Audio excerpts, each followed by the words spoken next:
ഒരു കുട്ടിയുടെ അബ്ഡക്ഷൻ്റെ കേസിൽ നമ്മൾ തിരിച്ചു നോക്കുമ്പോൾ ഇൻഫർമേഷൻ ഗ്യാദർ ചെയ്യുന്നത് സോഷ്യൽ മീഡിയയാണ്. ഫേക്ക് ന്യൂസ് മുതൽക്ക് ഇത്തരം റിസ്കുകളെല്ലാം ഉണ്ട്. ഒരാളുടെ ഡിവൈസ് ഹാക്ക് ചെയ്യാതെ തന്നെ അയാളെ സംബന്ധിക്കുന്ന വിവരങ്ങൾ കളക്ട് ചെയ്യാൻ പറ്റുമെന്ന് ഒരു 4 വരി കോഡ് എഴുതി കഴിഞ്ഞാൽ എനിക്ക് അറിയാൻ പറ്റുന്ന ഏറ്റവും ഇഷ്ടമുള്ള കളർ എന്താണ്. ഓൺലൈൻ ഗെയിമിലെ പ്രശ്നങ്ങളുണ്ട്, ഈ ഫേക്ക് ഫ്രണ്ട്ഷിപ്സ് കാരണമുള്ള പ്രശ്നങ്ങളുണ്ട്, കുട്ടികളെ ബ്ലാക്ക് മെയിൽ ചെയ്യുന്നത് ഇഷ്യൂ ഉണ്ട്. ഈ മെസ്സേജ് അയച്ചതിൻ്റെ താഴെ ഒരു ലിങ്ക് കൊടുത്തിട്ടുണ്ട്, അല്ലെങ്കിൽ അതിൻ്റെ അകത്ത് ഹൈഡ് ചെയ്തിട്ട് ഞാനൊരു ലിങ്ക് കൊടുത്തിട്ടുണ്ട്. നിങ്ങളത് ഓപ്പൺ ചെയ്യുമ്പോൾ ആ ലിങ്ക് ഓട്ടോമാറ്റിക്കലി ഇൻസ്റ്റാൾ ആവും. പക്ഷേ ഈ പറയുന്ന ചെറിയൊരു ഗാഡ്ജറ്റ് എടുത്തിട്ട് അത് ഇൻ്റർനെറ്റായിട്ട് കണക്ട് ചെയ്ത് കുഞ്ഞുങ്ങൾ എന്ത് ചെയ്യുന്നു എന്നുള്ളത് നമ്മൾ അറിയുന്നില്ല.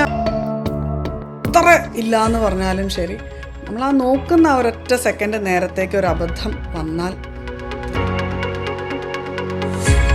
ഒരുപാട് ഫിയർ ഓഫ് മിസ്സിങ് ഔട്ട് ഉള്ള ആൾക്കാരാണെന്നുണ്ടെങ്കിൽ ഡിജിറ്റൽ ഹൈജീൻ പ്രാക്ടീസ് ചെയ്യൂ. സൈബർ കുറ്റകൃത്യങ്ങളുടെ സങ്കീർണമായ ലോകത്തേക്ക് സധൈര്യം മികച്ച സാങ്കേതിക പരിജ്ഞാനത്തോടെ ഇറങ്ങിച്ചെന്ന് നീതിബോധത്തോടെ ഇരകളാക്കപ്പെടുന്ന ആൾക്കാർക്ക് നീതി നടത്തി കൊടുക്കണമെന്ന് ആഗ്രഹിച്ച് 25 വർഷം ഇന്ത്യയുടെ സൈബർ കുറ്റാന്വേഷണ രംഗത്ത് തൻ്റെതായ വ്യക്തിമുദ്ര പതിപ്പിച്ച ഡോക്ടർ ധന്യ മേനോനാണ് ഇന്ന് ഓക്സിജൻ പോഡ്കാസ്റ്റിൽ നമ്മുടെ അതിഥിയായി എത്തിയിരിക്കുന്നത്. I feel extremely privileged to welcome you to this show ma'am. Thank you ma'am. നമ്മൾ സൈബർ കുറ്റകൃത്യങ്ങളെ പറ്റി പറയുമ്പോൾ മലയാളികൾ അല്ലെങ്കിൽ നമ്മളുടെ മനസ്സിലുള്ള ഏറ്റവും വലിയ മിസ്കൺസെപ്ഷൻ എന്താണ്? അല്ലെങ്കിൽ ഒരു സൈബർ കുറ്റകൃത്യം എന്ന് നമ്മളൊരു ക്രൈമിനെ വിശേഷിപ്പിക്കണമെങ്കിൽ അതിൻ്റെ ഒരു സ്കോപ്പ് ഒന്ന് പറഞ്ഞുതരാമോ? രണ്ടും രണ്ട് ചോദ്യമാണ്.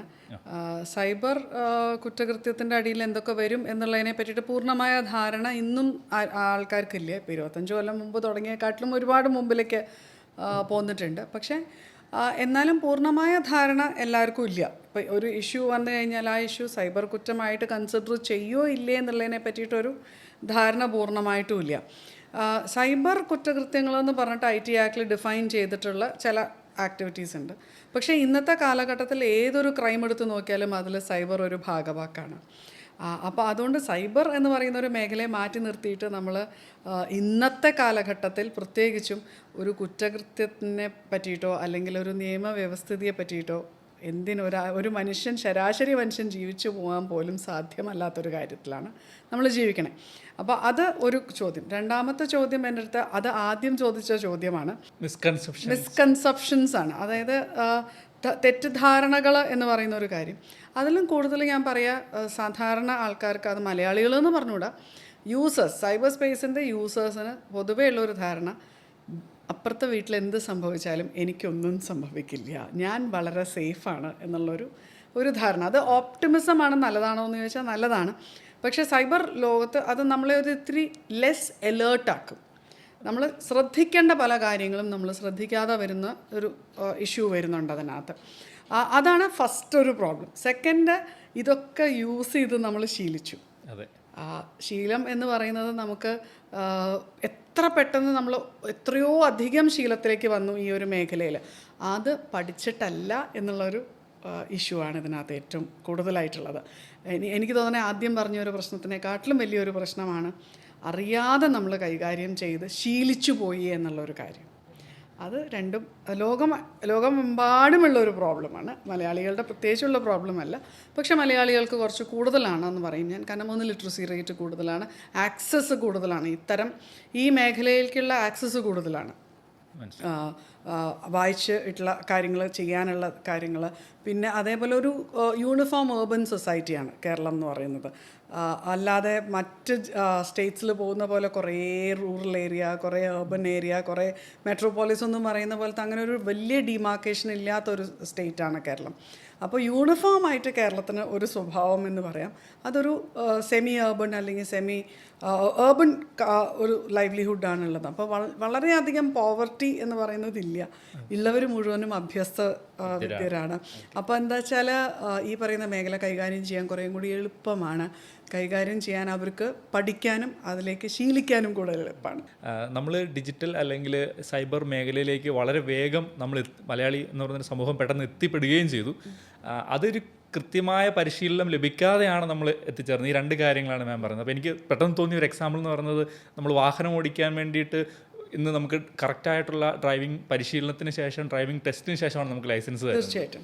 അപ്പോൾ അതേപോലത്തെ ഒരു വലിയ സങ്കേതം തന്നെയാണല്ലോ ഈ നമ്മൾ ഉപയോഗിക്കുന്ന സ്മാർട്ട് ഫോൺ. അപ്പോൾ അതിന് കൃത്യമായ ഒരു ഗൈഡൻസ് നമുക്ക് സമൂഹത്തിൽ കിട്ടുന്നില്ല എന്നുള്ളതൊരു വലിയ പ്രശ്നമാണ്. അപ്പോൾ വാട്സാപ്പ് യൂണിവേഴ്സിറ്റിയെ കുറിച്ച് നമ്മളെല്ലാവരും കേട്ടിട്ടുണ്ട്. വാട്സാപ്പ് തന്നെ ഒരു യൂണിവേഴ്സിറ്റിയായി മാറിയ ഒരു സംവിധാനമൊക്കെ നമ്മൾ കണ്ടിട്ടുണ്ട്, കേട്ടിട്ടുണ്ട്, അനുഭവിച്ചിട്ടുണ്ട്.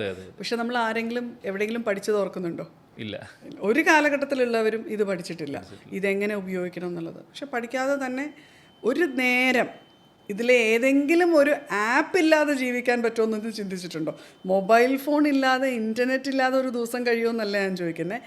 ഈ പറയുന്ന ഒരു ആപ്പ് ഇല്ലാതെ ഒരു ദിവസം കഴിഞ്ഞുകൂടാൻ സാധിക്കുമോ എന്നുള്ളത് നമ്മൾ ഓരോരുത്തരും ഇരുന്നൊന്ന് ചിന്തിച്ചാൽ നമ്മുടെ ഉള്ളിലെ വെപ്രാളം നമ്മൾ തീർച്ചയായിട്ടും മനസ്സിലാക്കും. അപ്പോൾ നമ്മൾ സ്വതവേ നമ്മളുടെ ഒരു പഠിക്കാനുള്ള താല്പര്യം കൊണ്ടും മലയാളിയുടെ ഒരു ലിറ്ററസി റേറ്റിൻ്റെ ആ ഒരു സംഭവം കൊണ്ട് നമ്മൾ ഈ സങ്കേതങ്ങൾ പെട്ടെന്ന് ഉപയോഗിച്ച് തുടങ്ങി. പക്ഷേ അതിൽ നിശ്ചയമായും ലഭിക്കേണ്ടിയിരുന്ന ഒരു സൈബർ സെക്യൂരിറ്റിയുടെ ഒരു ഓറിയൻറ്റേഷൻ ആർക്കും ഇല്ല എന്നുള്ളതൊരു വലിയ പോരായ്മയായിട്ട് നമ്മുടെ സമൂഹത്തിൽ അവശേഷിക്കുന്നു. സത്യമായിട്ടും. കാരണം ഇപ്പോൾ ഇനി ഡ്രൈവിങ്ങിൻ്റെ തന്നെ എക്സാമ്പിൾ പറഞ്ഞു കഴിഞ്ഞാൽ ഏതൊരു കുട്ടിയും ഡ്രൈവിംഗ് ചെയ്യാൻ അല്ലെങ്കിൽ ബൈക്ക് റൈഡ് ചെയ്യാനൊക്കെ ആഗ്രഹിക്കുന്ന ഒരു പ്രായമുണ്ട്. ആ സമയത്ത് ഒരു ബൈക്ക് അല്ലെങ്കിൽ ഒരു 2 വീലർ അവൈലബിൾ ആവുക എന്ന് പറയുന്നത് ഇന്ന് മൊബൈൽ അവൈലബിൾ ആവണേക്കാട്ടിലും ഇത്തിരി കൂടി ദുർലഭമാണ്. It's not easily available at that time. ഏത് നോക്കിയാലും പിന്നെ അതിന് വേണ്ട ഒരു ഇൻഫ്രാസ്ട്രക്ചർ ഉണ്ട്. എന്തൊക്കെ പറഞ്ഞാൽ ഈ വണ്ടി ഒരു 200 അടിയെങ്കിലും മുമ്പിലേക്ക് പോകാനുള്ളൊരു സംവിധാനവും സ്പേസും വേണം. ആൾക്കാർ കാണും, അറിയും. ഇതൊക്കെ ഞാൻ പറയുന്നത് ഞാനടക്കം ആ പ്രായം കഴിഞ്ഞ് വന്നുകൊണ്ടും ആ പ്രായത്തിൽ ഞാനും ഇതൊക്കെ ചെയ്തു വന്നത് തന്നെയാണ്. അച്ഛൻ്റെ കണ്ണ് വെട്ടിച്ച് അച്ഛൻ്റെ സ്കൂട്ടർ എടുക്കാൻ ശ്രമിക്കുക, തല്ലുകൊള്ളുക, അത്യാവശ്യം ചീത്തയൊക്കെ കേൾക്കുക, ഇതൊക്കെ എല്ലാം ചെയ്ത് വന്നിട്ടുള്ള ഒരു പ്രായം. പക്ഷേ ആ റിയലൈസേഷൻ എന്ന് പറയുന്നത് ആദ്യത്തെ തവണ വണ്ടി എടുത്ത് സമ്മതമില്ലാതെ എടുക്കുന്ന സമയത്തോ രണ്ടാമത്തെ തവണയെങ്കിലും എടുക്കുമ്പോഴെങ്കിലും വീട്ടുകാരൊക്കെ അറിയും. നമ്മളെ പഠിപ്പിക്കാനോ വിലക്കാനോ ഒക്കെയുള്ള കാര്യങ്ങൾ അവർ നോക്കും. പക്ഷേ ഈ പറയുന്ന ചെറിയൊരു ഗാഡ്ജറ്റ് എടുത്തിട്ട് അത് ഇൻ്റർനെറ്റായിട്ട് കണക്ട് ചെയ്ത് കുഞ്ഞുങ്ങൾ എന്ത് ചെയ്യുന്നു എന്നുള്ളത് നമ്മൾ അറിയുന്നില്ല അല്ലെങ്കിൽ മെനക്കെടുന്നില്ല എന്നുള്ളതിനെക്കാട്ടിലും ഏറ്റവും വലിയ കാര്യം എന്താ വെച്ചാൽ രക്ഷകർത്താക്കൾ എന്ന് പറയുന്ന സമൂഹമാണ് ഇത് കുട്ടികൾക്ക് കൊടുക്കുന്നത്. അത് ബൈയിങ് പീസ് എന്നോ അല്ലെങ്കിൽ ബൈയിങ് സം മീ ടൈം എന്നൊക്കെ എന്ത് വിശേഷണങ്ങൾ ഈ രക്ഷകർത്താവ് എന്ന് പറയുന്ന ഒരു സമൂഹം, ഞാനൊരു കംപ്ലീറ്റ് സൊസൈറ്റിയാണ് പറയുന്നത്. അല്ലെങ്കിൽ ഒരു പേരൻറ്റിനെ അമ്മ, അച്ഛൻ അല്ലെങ്കിൽ ഗ്രാൻഡ് പേരൻസ്, ടീച്ചേഴ്സ്, അങ്ങനെ ഒരാൾക്കാരെയും ഇൻഡിവിജ്വലായിട്ടല്ല ഞാൻ ഇതിനകത്ത് പറയുന്നത്. ഞാൻ ഗാർഡിയൻസ് ഓഫ് ദ സൊസൈറ്റി എന്ന് പറയുന്ന ഒരു കംപ്ലീറ്റ് ഗ്രൂപ്പിനെയാണ് ഞാൻ പറയുന്നത്. ആ പറയുന്ന ആൾക്കാർ സ്വമേധയാ കുഞ്ഞുങ്ങൾക്ക് കയ്യിൽ കൊടുത്തിട്ടാണ് പറയുന്നത് ലിവ് യുവർ ലൈഫ്. മനസ്സിലായി. അപ്പം മാം, ഞാൻ ചോദിക്കുന്നത് വെച്ച് കഴിഞ്ഞാൽ ഇപ്പം ലൈസൻസ് എടുത്ത് വണ്ടി ഓടിക്കാനായിട്ട് ഒരു സിസ്റ്റം, ഒരു ചട്ടക്കൂട്, ഒരു ട്രെയിനിങ് അല്ലെങ്കിൽ ഒരു ട്രാഫിക് ലിറ്ററസി എന്ന് പറഞ്ഞൊരു സംഭവം നമ്മൾ സ്കൂളുകളിൽ പഠിക്കുന്നുണ്ട്. ട്രാഫിക് സയൻസിനെ പറ്റി പഠിക്കുന്നുണ്ട്, സീബ്ര ക്രോസിങ്ങിനെ പറ്റി പഠിക്കുന്നുണ്ട്. അതെല്ലാം സ്കൂളുകളിൽ ചെറിയ ക്ലാസ്സിൽ നമ്മൾ പഠിക്കുന്നതാണ്. എന്തുകൊണ്ടാണ് നമ്മളുടെ സിലബസിൽ, കരിക്കുലത്തിൽ ഡിജിറ്റൽ ലിറ്ററസി അല്ലെങ്കിൽ സൈബർ സേഫ്റ്റി എന്ന് പറയുന്ന ആ ഒരു വളരെ എസെൻഷ്യൽ ആയിട്ടുള്ള സംഭവം ഇല്ലാതെ പോകുന്നത് എന്തുകൊണ്ടായിരിക്കാം? എനിക്ക് തോന്നുന്നത് ഒരുപാട് വൈകി അങ്ങനൊരു സംഭവം വരാനായിട്ട്. എന്തുകൊണ്ടാണ് ഇല്ലാത്തതെന്നുള്ളത് സംവിധാനങ്ങളോടാണ് ചോദിക്കേണ്ടത്. വർഷങ്ങളായിട്ട് ഞങ്ങൾ ആസ് എൻ NGO, അവാൻസോ ട്രസ്റ്റ് എന്ന് പറയുന്ന ഞങ്ങളുടെ സ്ഥാപനം 2010 മുതൽക്കേ സ്കൂൾസിൻ്റെ അടുത്തും സ്കൂൾസായിട്ടും പല ഗവൺമെൻറ് ആയിട്ടും ഒക്കെ ഇൻറ്ററാക്ട് ചെയ്തിട്ട് സ്കൂൾസിൽ ഇത്തരം ഇനീഷ്യേറ്റീവ്സ് നടത്താനുള്ള നമ്മളെക്കൊണ്ട് സാധിക്കുന്ന വിധത്തിൽ കാര്യങ്ങൾ ചെയ്യുന്നുണ്ട്. 2010 അവാൻസോ ആണ് എനിക്ക് തോന്നുന്നു ഏഷ്യയിലെ ആദ്യത്തെ ടോൾ ഫ്രീ നമ്പർ ഇൻസ്റ്റാൾ ചെയ്തത്. കേരളത്തിലായിരുന്നു. I can be very proud of that. കാരണം 1800266800 എന്ന് പറഞ്ഞിട്ടുള്ള ഒരു നമ്പർ 2010 മുതൽക്ക് 2015 വരെ ഞങ്ങൾ അത് നടത്തിയിരുന്നു. അതിന് സാമ്പത്തികമായിട്ടും അവാൻസോ തന്നെയാണ് അതിന് പേ ചെയ്തിരുന്നത്. ടോൾ ഫ്രീ നമ്പർ എന്ന് പറഞ്ഞാൽ അറിയാമല്ലോ, നമ്മളാണ് അതിൻ്റെ ബില്ലെല്ലാം അടയ്ക്കേണ്ടത്. ആ കാലഘട്ടത്തിൽ ഒരു 70,000-75,000 ആവറേജ് ഒരു മാസം ഞങ്ങൾക്ക് ബില്ല് വരുമായിരുന്നു. അപ്പോൾ അന്ന് തന്നെ ഓൾ ഇന്ത്യയിൽ നിന്ന് നമുക്ക് എത്രത്തോളം കോൾസ് വന്നിരുന്നു എന്നുള്ളതൊന്ന് കാൽക്കുലേറ്റ് ചെയ്താൽ അറിയാം, മനസ്സിലാവും. അത്തരം ഒരു ടോൾ ഫ്രീ നമ്പർ 2015 വരെ ഞങ്ങൾ നടത്തി. 2015 ശേഷം അത് ഞങ്ങൾ സാമ്പത്തികമായിട്ട് കുറച്ചും കൂടി ഒരു ഡിഫറെൻ്റ് ആയിട്ടുള്ള ഒരു കാര്യം ചിന്തിക്കാൻ വേണ്ടി ഞങ്ങൾ വാട്സാപ്പ് നമ്പറിലേക്ക് ഷിഫ്റ്റ് ചെയ്തു. അപ്പോഴേക്കും വാട്സാപ്പ് വന്നു, അത് വളരെ പോപ്പുലർ ആവുകയും ചെയ്യും. പെട്ടെന്ന് പെട്ടെന്ന് പോപ്പുലറായി, പെട്ടെന്ന് അത് യൂസർ ഫ്രണ്ട്ലി ആവുകയും ചെയ്തു. അപ്പോൾ നമ്മളും അതൊരു വാട്സാപ്പ് ഹെൽപ്പ് ലൈൻ നമ്പറിലേക്ക് മാറി. 8129771111 എന്നുള്ള നമ്പർ ഇന്നും ആക്റ്റീവാണ്. ഇന്നും ആക്റ്റീവാണ്. ഇന്നും ഞങ്ങൾ ആ കോൾസ് എടുക്കുന്നുണ്ട്. പക്ഷെ കുഞ്ഞുങ്ങളുടെ കാര്യം മാത്രമേ ഞങ്ങൾ ഫ്രീ ആയിട്ട് അണ്ടർ 18. കാരണം ബേസിക്കലി അവാൻസോ ട്രസ്റ്റിനും എനിക്കും എൻ്റെ പേഴ്സണൽ ആയിട്ടുള്ളൊരു ഒപ്പീനിയനും നമ്മുടെ ഒരു ബാധ്യത കുട്ടികളോടാണ്.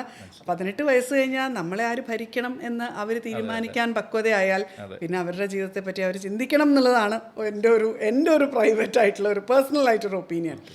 നമ്മൾ നോക്കില്ല എന്നല്ല, പക്ഷെ ഫ്രീ ആയിട്ട് നമ്മൾ ചെയ്തു കൊടുക്കുന്നത് കുട്ടികൾക്ക് വേണ്ടി മാത്രമേ. നമ്പർ ഒന്നും കൂടി ഒന്ന് പറയാമോ? 8129771111 വാട്സാപ്പ് നമ്പറാണ്. വാട്സാപ്പ് നമ്പറിൽ വാട്സാപ്പ് ചെയ്ത് കഴിഞ്ഞാൽ നമ്മുടെ ടീമുണ്ട്, ടീം റെസ്പോണ്ട് ചെയ്യും.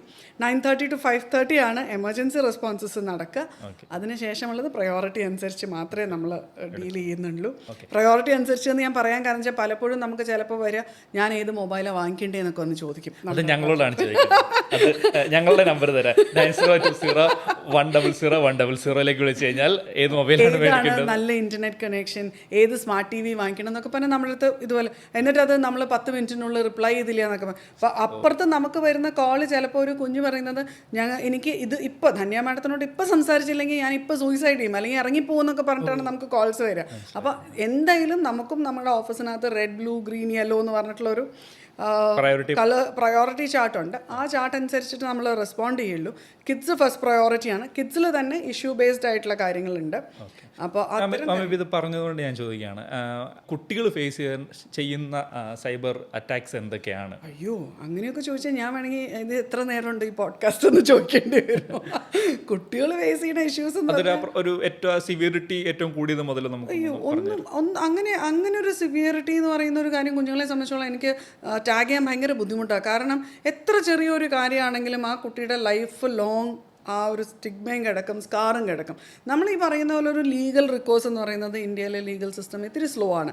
സോ ഒരു 4 വയസ്സിൽ സംഭവിച്ച ഒരു കാര്യം 8 വയസ്സ് 9 വയസ്സിലും വീണ്ടും റിക്കളക്ട് ചെയ്ത് പറയേണ്ടി വരുന്ന ഒരു അവസ്ഥ വരുന്നുണ്ട് കുട്ടികൾക്ക്. സോ ദാറ്റ് സ്കാർ ഒരിക്കലും തീരാത്തൊരു സംഭവമാണ്. ഇമോഷണൽ സ്കാർ എന്ന് പറയുന്നത് നമുക്ക് ഒരിക്കലും മാച്ച് കളയാൻ പറ്റിയിട്ടില്ല.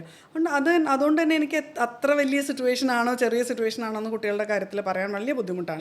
എക്സാമ്പിൾസ് ഓൺലൈൻ ഗെയിമിലെ പ്രശ്നങ്ങളുണ്ട്, ഈ ഫേക്ക് ഫ്രണ്ട്ഷിപ്സ് കാരണമുള്ള പ്രശ്നങ്ങളുണ്ട്, കുട്ടികളെ ബ്ലാക്ക് മെയിൽ ചെയ്യുന്നത് ഇഷ്യൂ ഉണ്ട്. കുട്ടികളെ കൊണ്ട് തന്നെ നമ്മളിപ്പോൾ കൊറോണ സമയത്ത് കണ്ടിട്ടുള്ള ഇഷ്യൂ ആണ്, കുട്ടികളെ കൊണ്ട് സ്വയം ന്യൂഡ് പിക്ചേഴ്സ് അല്ലെങ്കിൽ വീഡിയോസ് എടുപ്പിക്കുക, എന്നിട്ട് അത് ഷെയർ ചെയ്യിക്കുക in the name of health checkup. അപ്പോൾ കുഞ്ഞുങ്ങളത് ചെയ്യുന്നത് അറിയുന്നില്ല. അവർക്കറിയാം ആ സ്കൂളിൽ നിന്ന് ടീച്ചർ വിളിക്കുകയാണെങ്കിൽ സ്കൂളിൻ്റെ പേര് പറഞ്ഞാൽ വിളിക്കണേ. അപ്പോൾ അവർക്കെല്ലാം നടക്കുന്നത് ഓൺലൈനിലാണ്. അപ്പോൾ അവർ എടുത്തയക്കുന്നു, എന്നിട്ട് ആ ഫോട്ടോ വെച്ച് പേരൻസിനെ ബ്ലാക്ക് മെയിൽ ചെയ്യുന്നു. ഇത്തരം കാര്യങ്ങളൊക്കെ ഒരുപാട് നടക്കുന്നുണ്ട്. പിന്നെ അതേപോലെ ഏറ്റവും വലിയ കാര്യം എന്നോട് ചോദിച്ചു കഴിഞ്ഞാൽ wrong information at the wrong age ആണ്. ഞാനിത് സ്ഥിരം പറയുന്ന ഒരു കാര്യമാണ്. കുട്ടികൾ ഭയങ്കര ഒബ്സർവൻ്റ് ആണ്. നമ്മൾ അവരെ ഒന്നും പഠിപ്പിച്ചു കൊടുത്തില്ലെങ്കിലും അവർ കണ്ട് കേട്ടും പഠിക്കും, ധാരാളം കാര്യങ്ങൾ പഠിക്കും. അപ്പം നമ്മൾ ഈ മൂത്തവരുടെ ഗാഡ്ജറ്റ്സ് കൈ കൊടുക്കും, ഒന്നും ഉണ്ടാവില്ലായിരിക്കും, പക്ഷെ ഒരു ഗ്രൂപ്പെങ്കിലും ഉണ്ടാവില്ലേ.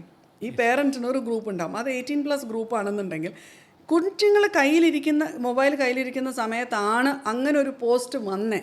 ഒരു 4 വയസ്സുകാരനോ 4 വയസ്സുകാരിക്കോ കാണാൻ പാടില്ലാത്തൊരു സംഭവം ആ സമയത്ത് കാണുമ്പോൾ അതിനെപ്പറ്റി അവർ ക്യൂരിയസ് ആവും. ക്യൂരിയസ് ആയില്ലെങ്കിലാണ് ആ കുട്ടിക്ക് കുഴപ്പം. ക്യൂരിയസ് ആവുന്നത് വളരെ നാച്ചുറലാണ്. പക്ഷെ അപ്പോൾ അവരെ ആ പ്രായത്തിൽ എക്സ്പോസ് ചെയ്യാതിരിക്കുക എന്നുള്ളതിൻ്റെ റെസ്പോൺസിബിലിറ്റി പേരൻസിനാണ്. പനി വരുമ്പോൾ ഐസ്ക്രീം കൊടുക്കില്ല എന്ന് പറയുന്ന പോലെ തന്നെയാണ് ഓരോ പ്രായത്തിലും ഓരോ കാര്യങ്ങളുണ്ട്. ആരും ജനിച്ച വഴിക്കുള്ള കുട്ടിക്ക് ചിക്കൻ ബിരിയാണിയോ മട്ടൻ ബിരിയാണിയോ കൊടുക്കില്ലല്ലോ, പാലല്ലേ കൊടുക്കുക. അത് കഴിഞ്ഞ് കുഞ്ഞുങ്ങൾ വലുതാകുമ്പോഴല്ലേ ഓരോ ഭക്ഷണമായിട്ട് അവരെ. അതേപോലെ തന്നെ ഇൻഫർമേഷൻ എക്സ്പ്ലോഷൻ എന്ന് പറയുന്ന ഒരു കാര്യം കുഞ്ഞുങ്ങളെ എക്സ്പോസ് ചെയ്യുന്നിടത്ത് നമുക്ക് ഡെഫിനറ്റ്ലി ഒരു റോളുണ്ട് പേരൻസിന് പ്ലേ ചെയ്യാൻ. അവരാരൊക്കെയായിട്ട് ഇൻവോൾവ് ചെയ്യുന്നു, ആരൊക്കെയായിട്ട് സംസാരിക്കുന്നു, ആരൊക്കെയായിട്ട് ഇൻട്രാക്ട് ചെയ്യുന്നു, എന്തിനാണ് 18 വയസ്സ് എന്നുള്ളൊരു വയസ്സ് വെച്ചിട്ടുള്ളത് to handle different portfolios. Vote ചെയ്യാനാണെങ്കിലും ശരി, ബാങ്ക് അക്കൗണ്ട് തുറക്കാനാണെങ്കിലും ശരി, അല്ലെങ്കിൽ ഹാൻഡിലിംഗ് ആണെങ്കിലും ശരി. അത് എന്തിനാണ്? ഡ്രൈവിംഗ് ലൈസൻസിന് എന്തിനാണ് 18 ഇയേഴ്സ്?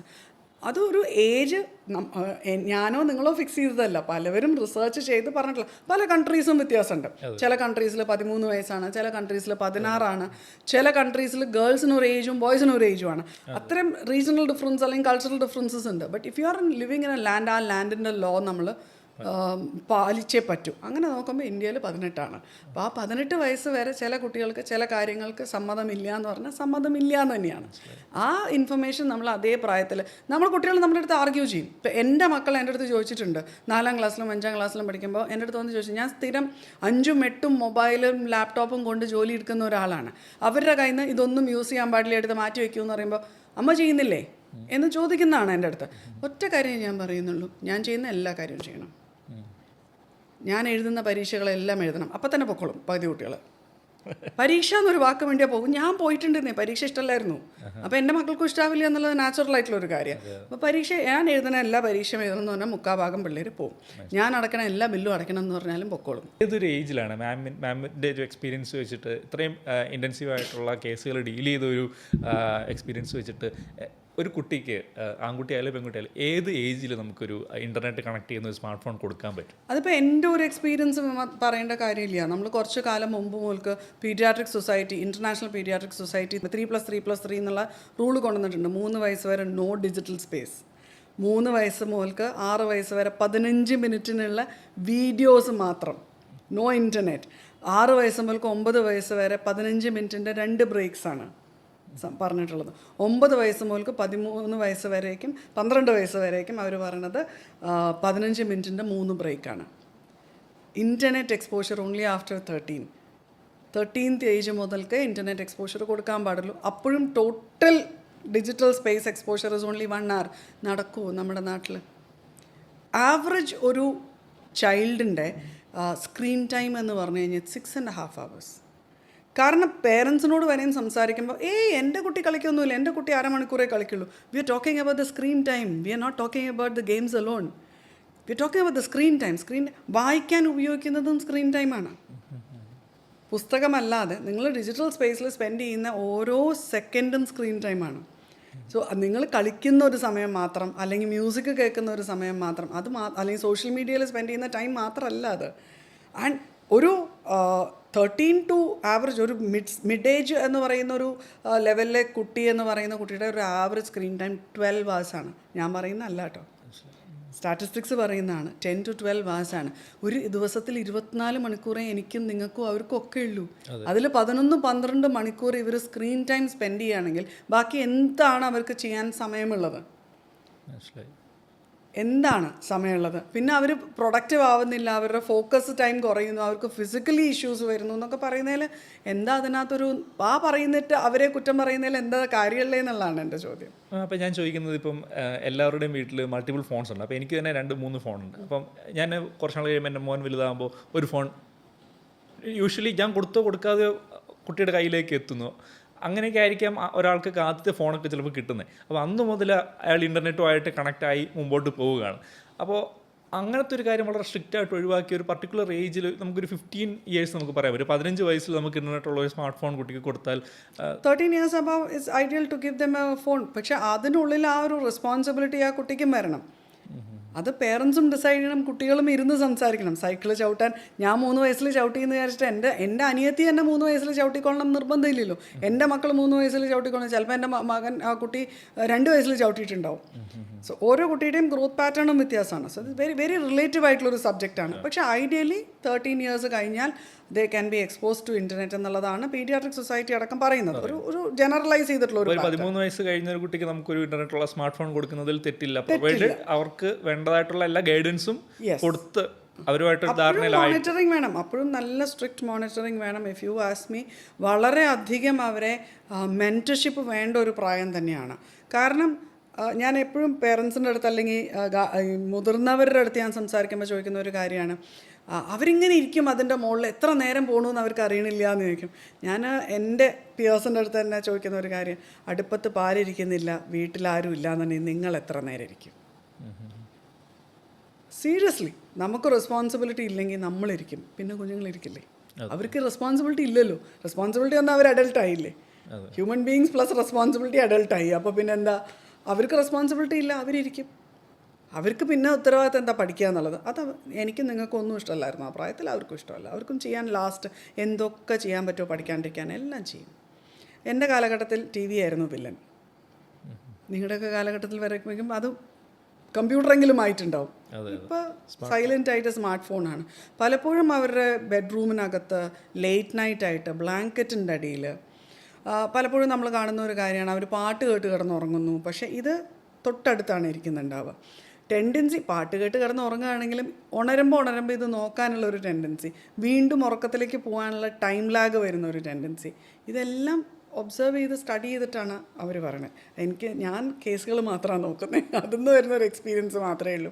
ഒരു ഹ്യൂമൻ ബീയിങ്ങിൻ്റെ ഫിസിയോളജിക്കൽ ഇഷ്യൂസ് ഒന്നും ഞാൻ അങ്ങനെ സ്റ്റഡി ചെയ്തിട്ടില്ല. കേസിനോട് അനുബന്ധമായി വരുന്ന കാര്യങ്ങൾ മാത്രമേ ഞാൻ നോക്കിയിട്ടുള്ളൂ. മാം, ഞാൻ പ്ലാൻ ചെയ്ത ക്വസ്റ്റ്യൻ അല്ല, പക്ഷേ മാം പറഞ്ഞൊരു എക്സാമ്പിളിൽ നിന്ന് ചോദിക്കുന്നൊരു ചോദ്യമാണ്. കോവിഡിൻ്റെ സമയത്ത് കുട്ടികളെല്ലാവരും ഒരു ഡിജിറ്റൽ ജീവിത രീതിയിലേക്ക് വന്നു. അവരുടെ ഹോംവർക്ക്, സ്കൂള് എല്ലാം ഡിജിറ്റലിലേക്ക് വന്നപ്പോൾ അത് അവർക്കൊരു സേഫ് സ്പേസ് ആയിട്ട് തന്നെ ചിലപ്പോൾ തോന്നിക്കാണാം.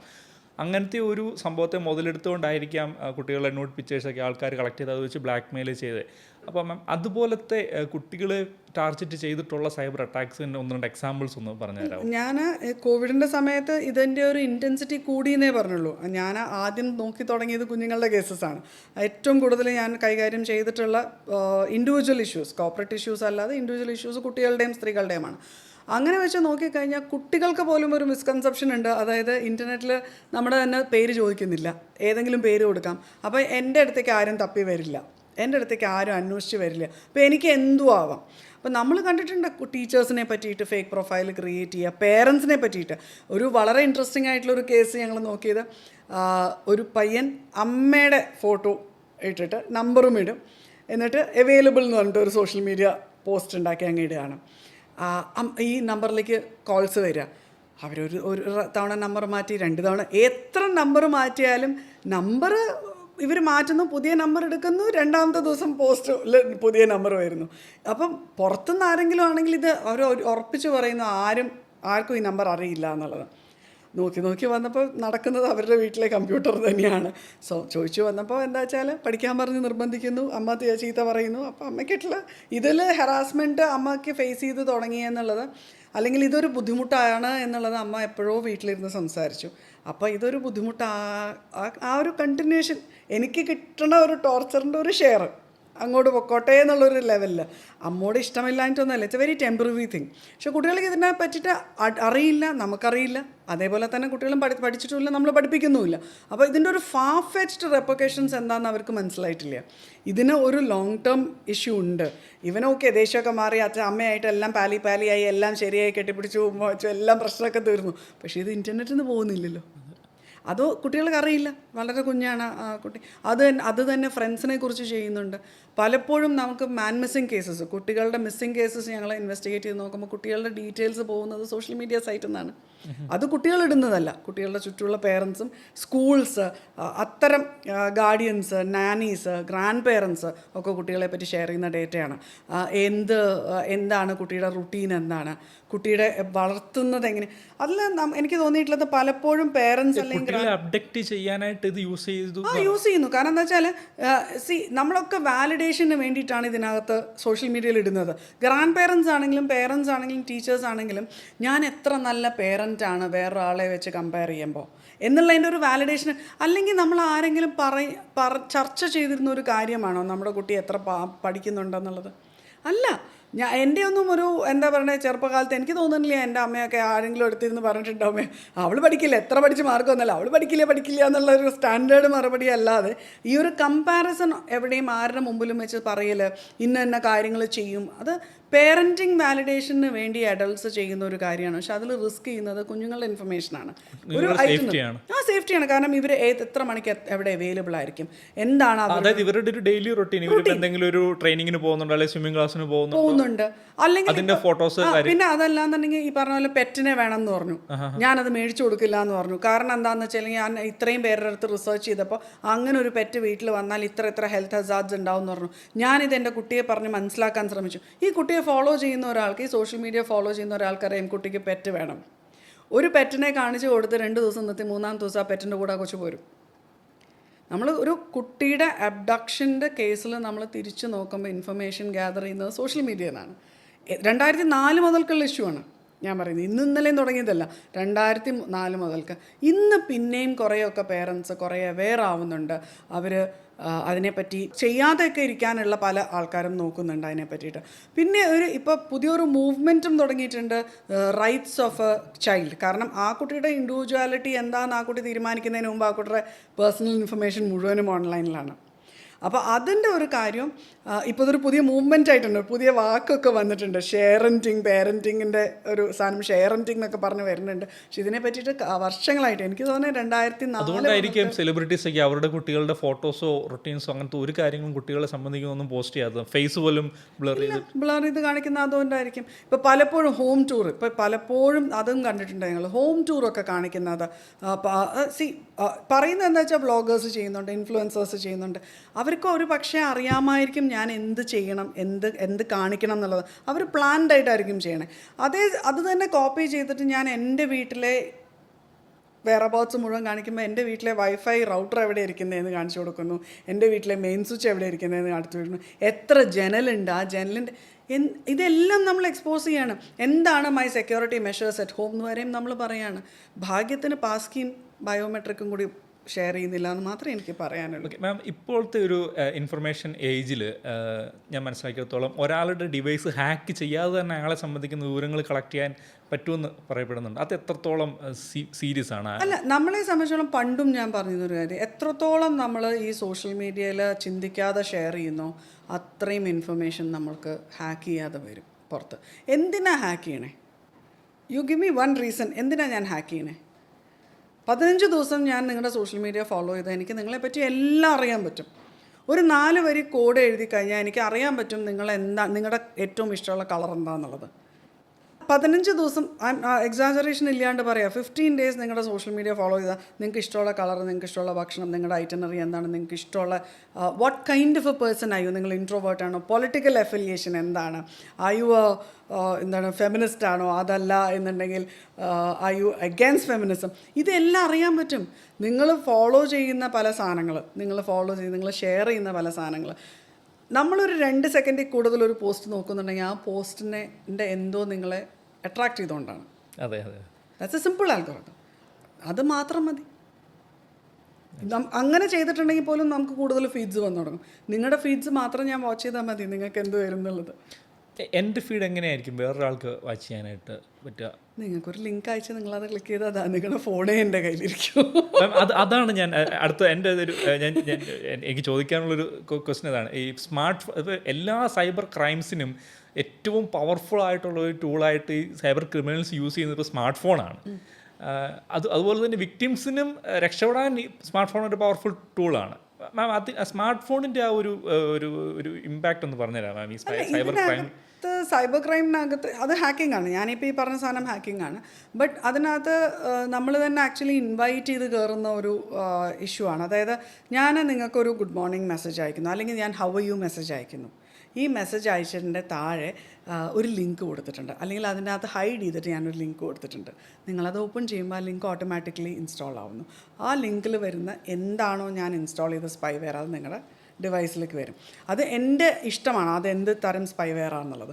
ചിലപ്പോൾ 3 മണിക്കൂറിലേക്ക് വർക്ക് ചെയ്യാനായിരിക്കും, ചിലപ്പോൾ 3 ദിവസത്തേക്ക് വർക്ക് ചെയ്യാനായിരിക്കും, അല്ലെങ്കിൽ ചിലപ്പോൾ നെക്സ്റ്റ് റീബൂട്ട് വരെ വർക്ക് ചെയ്യാനായിരിക്കും, അല്ലെങ്കിൽ ചിലപ്പോൾ സ്ഥിരമായിട്ട് അവിടെ കിടന്നോട്ടെ എന്ന് വിചാരിക്കാനുള്ളൊരു സ്പൈവെയർ ആയിരിക്കും. അങ്ങനെ ഒരു സംഭവം വന്നു കഴിഞ്ഞാൽ നിങ്ങളുടെ ഫോൺ റിങ് ചെയ്യുമ്പോൾ എൻ്റെ ഫോൺ റിങ് ചെയ്യും.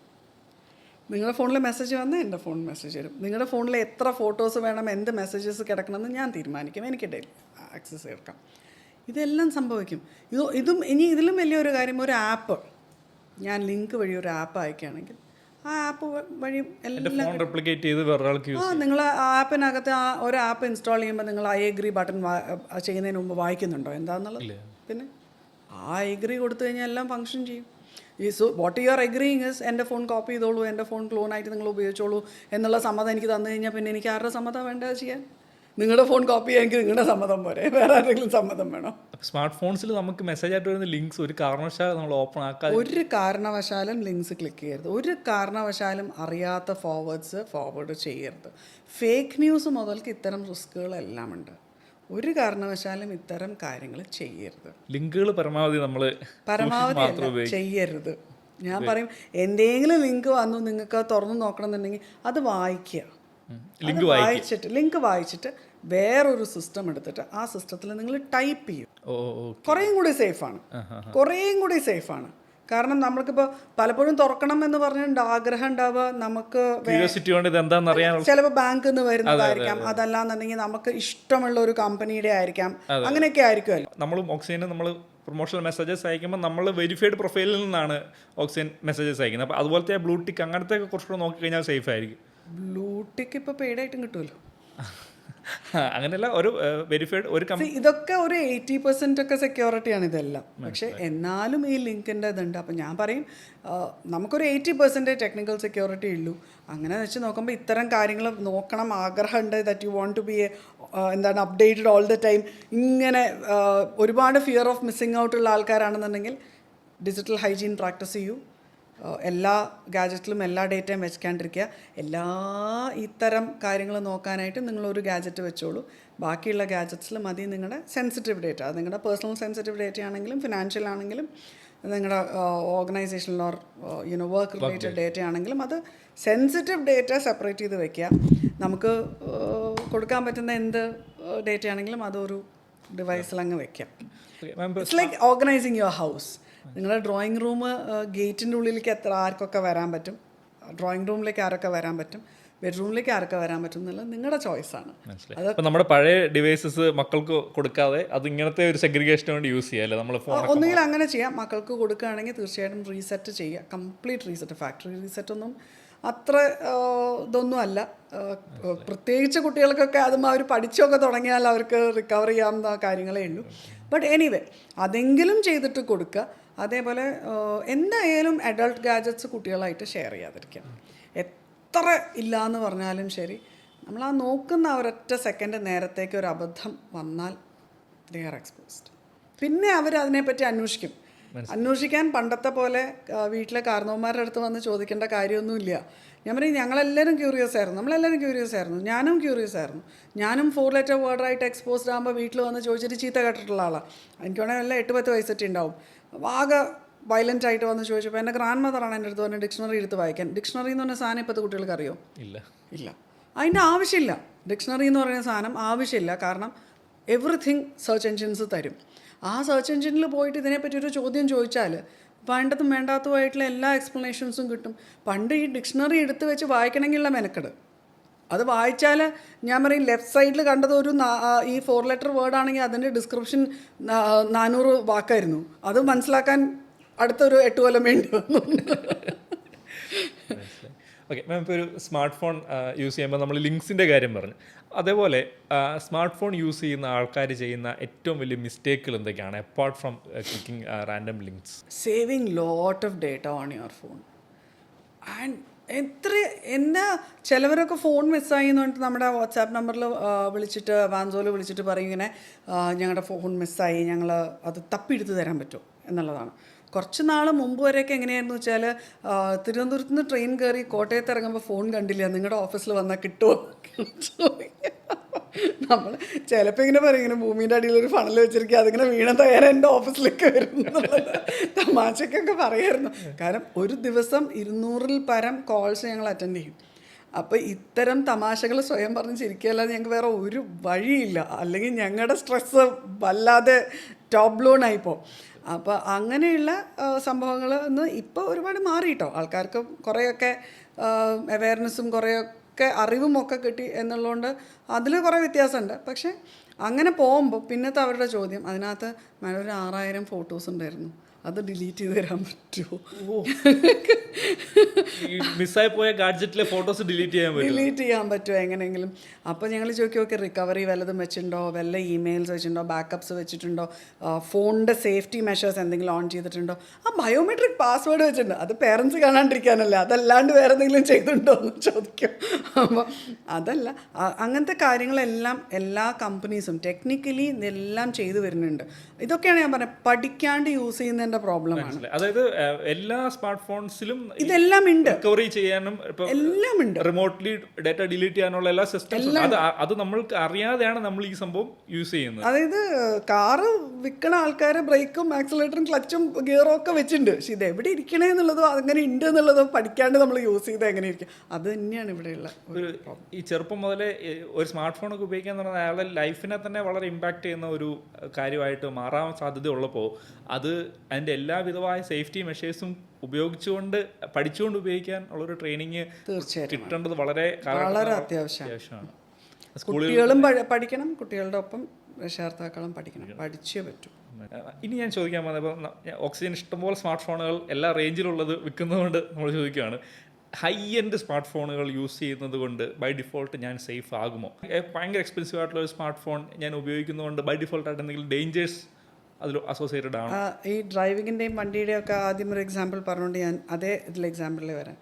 ഒരു 4 കോടിയുടെ കാറ് വാങ്ങിച്ചു, അതിൽ എയർ ബാഗ് ഉണ്ട്.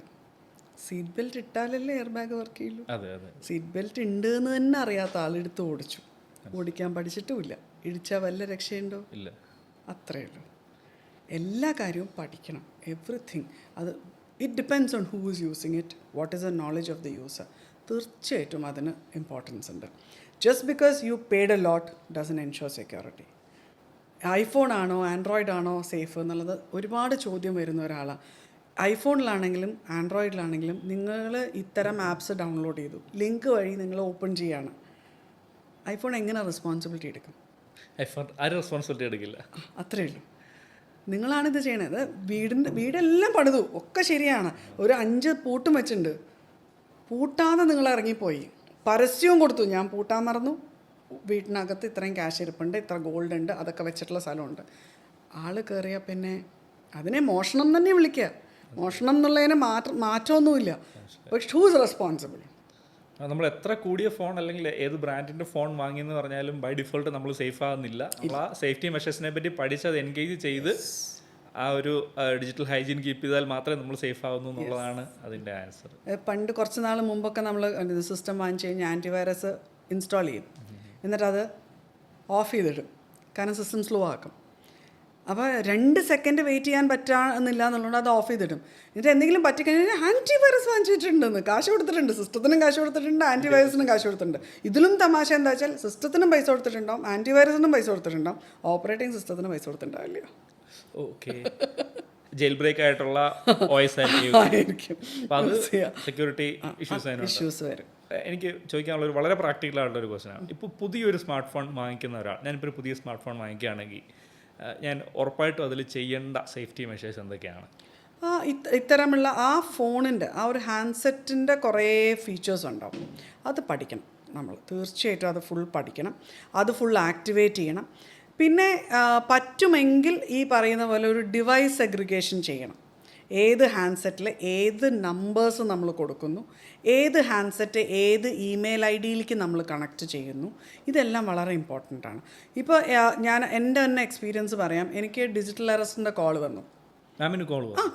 പിന്നെ ഞാൻ സാധാരണ എനിക്ക് വരില്ലേ, ഡോക്ടർമാർക്ക് പനി വരില്ലേ, അപ്പോൾ അതേപോലെ തന്നെ എനിക്ക് കോൾ വന്നു. അപ്പോൾ എൻ്റെ അടുത്ത് ഇന്ന ആധാർ നമ്പർ അല്ലേന്ന് ചോദിച്ചു. അതേന്ന് പറഞ്ഞു. ഇന്ന നമ്പർ ഇമെയിൽ ID അല്ലേന്ന് ചോദിച്ചപ്പോഴാണ് എനിക്ക് മനസ്സിലായി എൻ്റെ ഡേറ്റ എവിടെ നിന്നാണ് പോയിട്ടുണ്ടാവുകയെന്ന്. കാരണം ഞാനൊരു 20 കൊല്ലമായിട്ട് വളരെ ഫോക്കസ്ഡ് ആയിട്ട് ഇമെയിൽസ് സെഗ്രിഗേറ്റ് ചെയ്ത് യൂസ് ചെയ്യുന്ന ഒരാളാണ്. അതായത് ഇമെയിൽസ് ഓരോ ഡിവൈസിലും കണക്ട് ചെയ്ത് യൂസ് ചെയ്യുന്നു. ഒന്ന്, പിന്നെ ഓരോ ഇമെയിൽ ID ഓരോ പേർപ്പസിന് വേണ്ടി മാത്രമേ യൂസ് ചെയ്യുള്ളൂ. ഞാൻ ഒരു പെർട്ടിക്കുലർ ഇമെയിൽ ID ഞാൻ ട്രാവലിന് വേണ്ടി മാത്രമേ യൂസ് ചെയ്യുള്ളൂ. ടിക്കറ്റ് ബുക്ക് ചെയ്യാൻ, ഹോട്ടൽ ബുക്ക് ചെയ്യാൻ വേണ്ടി മാത്രം ഒരു ഇമെയിൽ. അങ്ങനെ ചെയ്യുന്നുണ്ടല്ലേ? എനിക്ക് ഞാൻ അങ്ങനെ ചെയ്യുന്ന ഒരാളാണ്. ഇത് കേൾക്കുമ്പോൾ എൻ്റെ അവസ്ഥ എന്താ പറയുക, എനിക്കൊരു ഒറ്റ ഇമെയിൽ ID എൻ്റെ കംപ്ലീറ്റ് കാര്യങ്ങൾക്ക് വേണ്ടി ഒരൊറ്റ ഇമെയിൽ ID ആണത്. അതിലേക്ക് വരുന്ന സ്പാം ആയിട്ടുള്ള മെയിലുകൾ എന്നൊക്കെ പറഞ്ഞാൽ എൻ്റെ ഓർമ്മ പോലും ഇല്ലാത്ത പല കമ്പനികളുടെ വരുന്നുണ്ട്. അപ്പോൾ അത്രയും ഷെയർ ചെയ്തിട്ടുണ്ട്. ഇതൊന്നും നമുക്ക് ആരും പറഞ്ഞു തന്നിട്ടില്ല, നമുക്ക് അറിഞ്ഞെടുത്ത്.